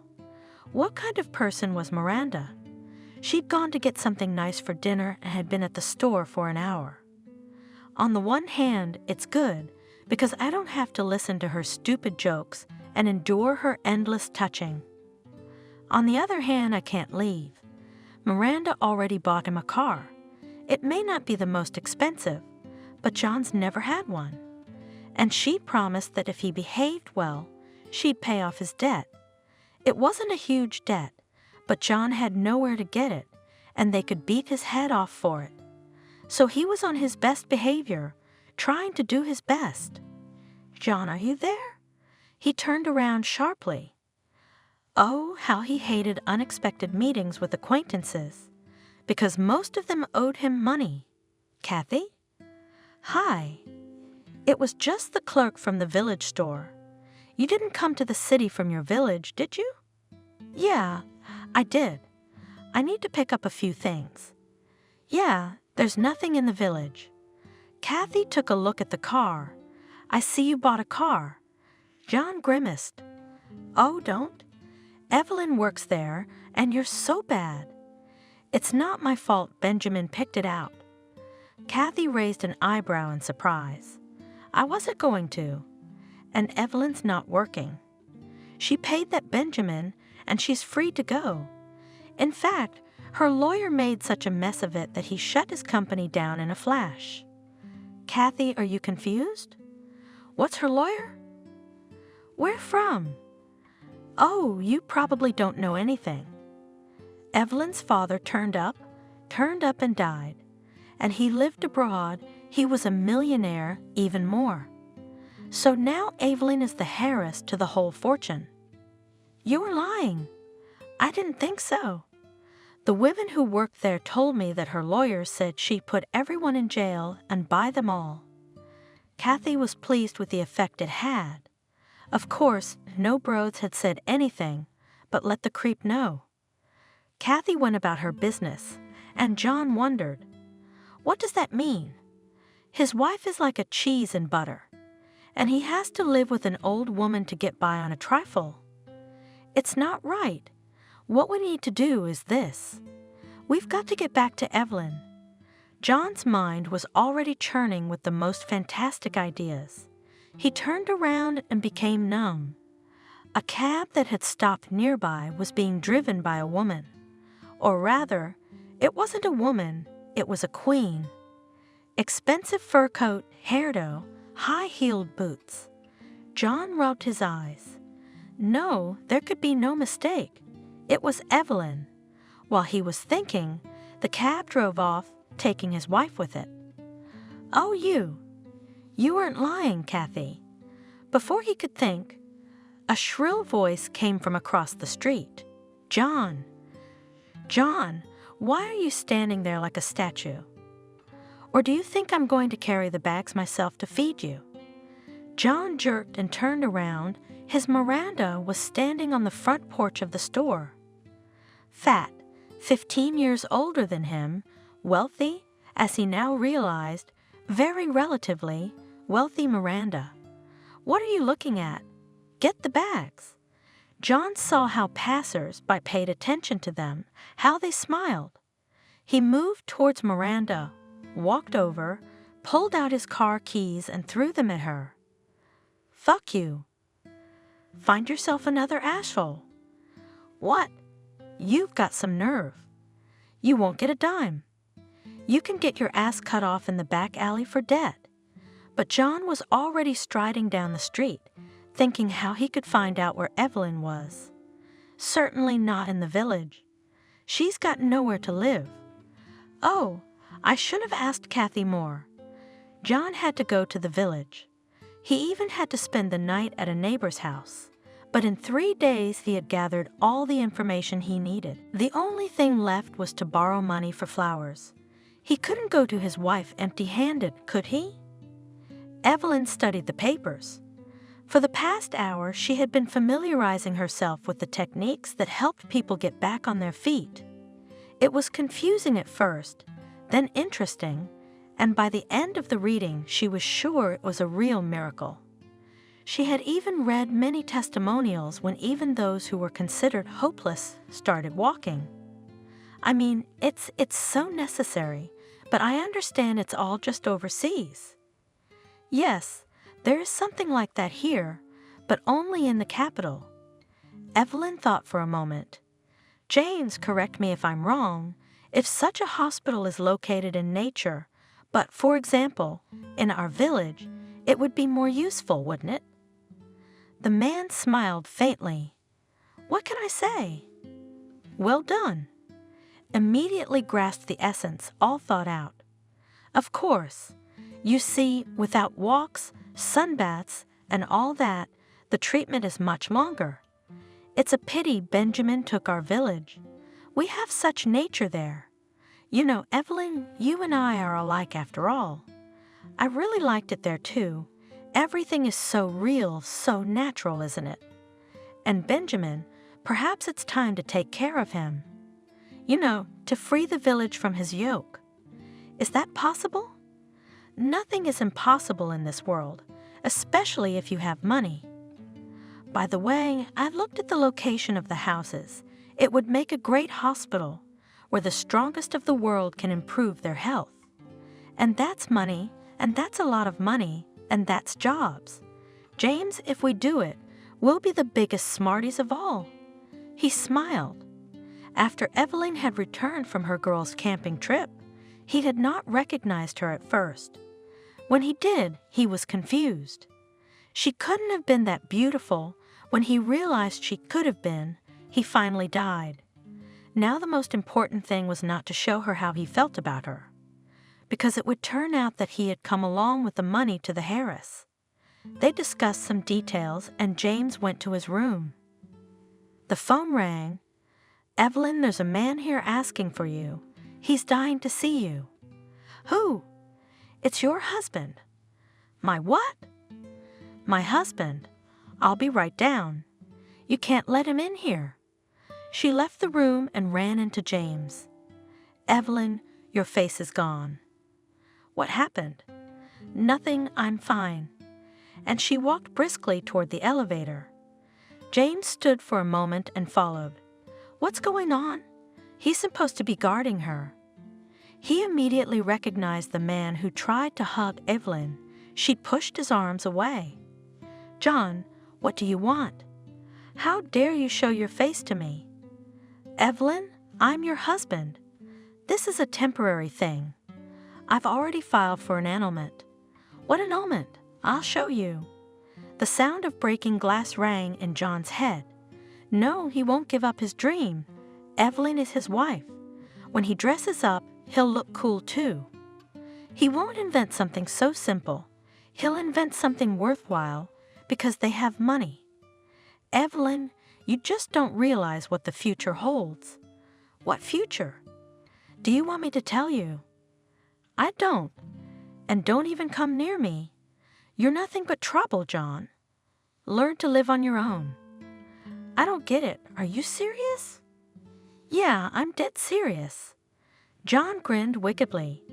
You mean you need John to get you out of the mud, but you don't need John to get you out of the money? I repaid you handsomely. In case you haven't forgotten, I've been working off your debt. You gave me away just like a thing so that I could earn money for your entertainment. John couldn't take it anymore. You shouldn't have done that. I was getting ready. I bought flowers. Who needs you like that? You can't even have children. You're an inferior. Evelyn looked at him. If anyone in this life is incomplete, it's you. John didn't realize how it happened. It was just so painful to realize that nothing would change, that he would not be able to live a beautiful and rich life. And he already had so many images in his head. He hit Evelyn and swung again. All the hurt and pain was in his fist. John wanted to cry, and she was to blame for everything. It didn't work the second time. Some man kicked him so hard that John bent down and gulped for a long time. Hotel staff rushed to them, and someone called the police. 2 weeks later, Evelyn and James arrived in the village. Benjamin had been taken into custody by people who were competent in the matter. He was in more trouble than you could count. Nancy had not left the house at all. Benjamin owed wages to the whole village. Evelyn knew perfectly well that she had to talk to the people. Rumors were circulating, but people didn't know what was what, and that was why they were so gloomy. The village people, who had always preferred stability and dimensionality, were very frightened when a large crowd gathered near their car. Evelyn spoke up. The only thing left was to borrow money for flowers. He couldn't go to his wife empty-handed, could he? Evelyn studied the papers. For the past hour, she had been familiarizing herself with the techniques that helped people get back on their feet. It was confusing at first, then interesting, and by the end of the reading, she was sure it was a real miracle. She had even read many testimonials when even those who were considered hopeless started walking. I mean, it's so necessary, but I understand it's all just overseas. Yes, there is something like that here, but only in the capital. Evelyn thought for a moment. James, correct me if I'm wrong, if such a hospital is located in nature, but, for example, in our village, it would be more useful, wouldn't it? The man smiled faintly. What can I say? Well done. Immediately grasped the essence, all thought out. Of course. You see, without walks, sunbaths, and all that, the treatment is much longer. It's a pity Benjamin took our village. We have such nature there. You know, Evelyn, you and I are alike after all. I really liked it there too. Everything is so real, so natural, isn't it? And Benjamin, perhaps it's time to take care of him. You know, to free the village from his yoke. Is that possible? Nothing is impossible in this world, especially if you have money. By the way, I looked at the location of the houses. It would make a great hospital, where the strongest of the world can improve their health. And that's money, and that's a lot of money, and that's jobs. James, if we do it, we'll be the biggest smarties of all. He smiled. After Evelyn had returned from her girls' camping trip, he had not recognized her at first. When he did, he was confused. She couldn't have been that beautiful. When he realized she could have been, he finally died. Now, the most important thing was not to show her how he felt about her, because it would turn out that he had come along with the money to the heiress. They discussed some details, and James went to his room. The phone rang. Evelyn, there's a man here asking for you. He's dying to see you. Who? It's your husband. My what? My husband. I'll be right down. You can't let him in here. She left the room and ran into James. Evelyn, your face is gone. What happened? Nothing, I'm fine. And she walked briskly toward the elevator. James stood for a moment and followed. What's going on? He's supposed to be guarding her. He immediately recognized the man who tried to hug Evelyn. She pushed his arms away. "John, what do you want? How dare you show your face to me?" "Evelyn, I'm your husband. This is a temporary thing. I've already filed for an annulment." "What annulment? I'll show you." The sound of breaking glass rang in John's head. No, he won't give up his dream. Evelyn is his wife. When he dresses up, he'll look cool too. He won't invent something so simple. He'll invent something worthwhile because they have money. Evelyn, you just don't realize what the future holds. What future? Do you want me to tell you? I don't. And don't even come near me. You're nothing but trouble, John. Learn to live on your own. I don't get it. Are you serious? Yeah, I'm dead serious. John grinned wickedly. You mean you need John to get you out of the mud, but you don't need John to get you out of the money? I repaid you handsomely.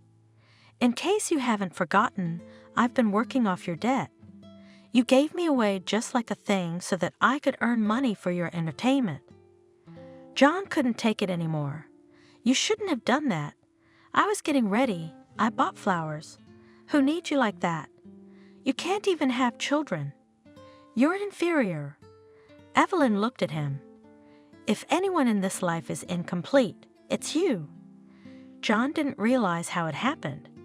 It was just so painful to realize that nothing would change, that he would not be able to live a beautiful and rich life. And he already had so many images in his head. He hit Evelyn and swung again. All the hurt and pain was in his fist. John wanted to cry, and she was to blame for everything. It didn't work the second time. Some man kicked him so hard that John bent down and gulped for a long time.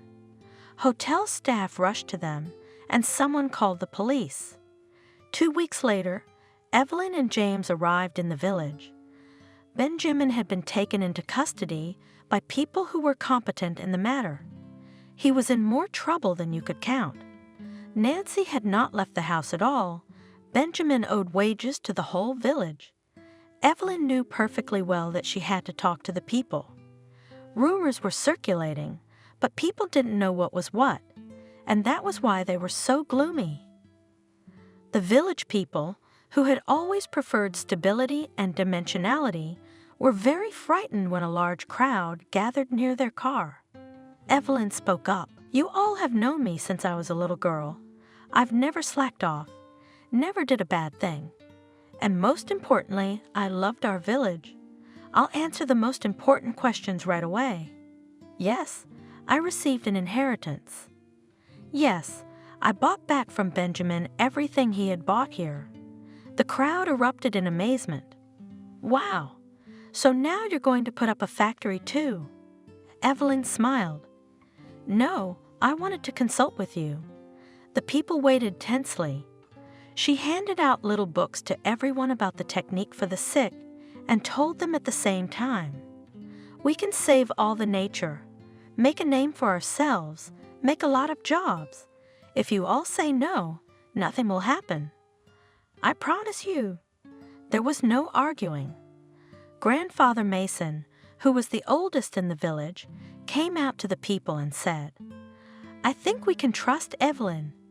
If it's true, our village will be famous all over the world. When we got back to town, we decided that we should celebrate the beginning of a successful business. James was a little too gloomy. What's the matter with you? You don't seem happy about our success. Of course I am. Except I realized one thing today. You don't need me anymore. You can do this on your own. I can leave. When we got back, I booked a ticket, leaving in the morning. Evelyn realized it was bound to happen sooner or later. But why now? Why not later someday? She could see she liked him. She couldn't let him go. James? Yes. James, could you reschedule the flight? Reschedule? Do you still need me here? Yes, I do. He shrugged. Well, he would suffer for her a little longer. It was unbearable to be around the person he was about to lose. All right, What time do you want to reschedule the flight? He picked up the phone. In the next life. In this one, I'm not letting you go. James slowly raised his eyes to her, looked at her for a long time, then said, "And I don't want you to think I stayed for the money. I don't, but everyone will think so. Do you care what everyone else thinks?" James smiled. "Evelyn, you're just scared. You don't love me, do you? Do you?" And then he blushed. "And I do, but..." "Then I'll drop everything and come with you." In a second, Evelyn was in James's arms. He kissed her and repeated, "I've had one desire lately, to kiss you. Now for the rest of your life you'll have to put up with me around you." "And I agree." Evelyn laughed happily.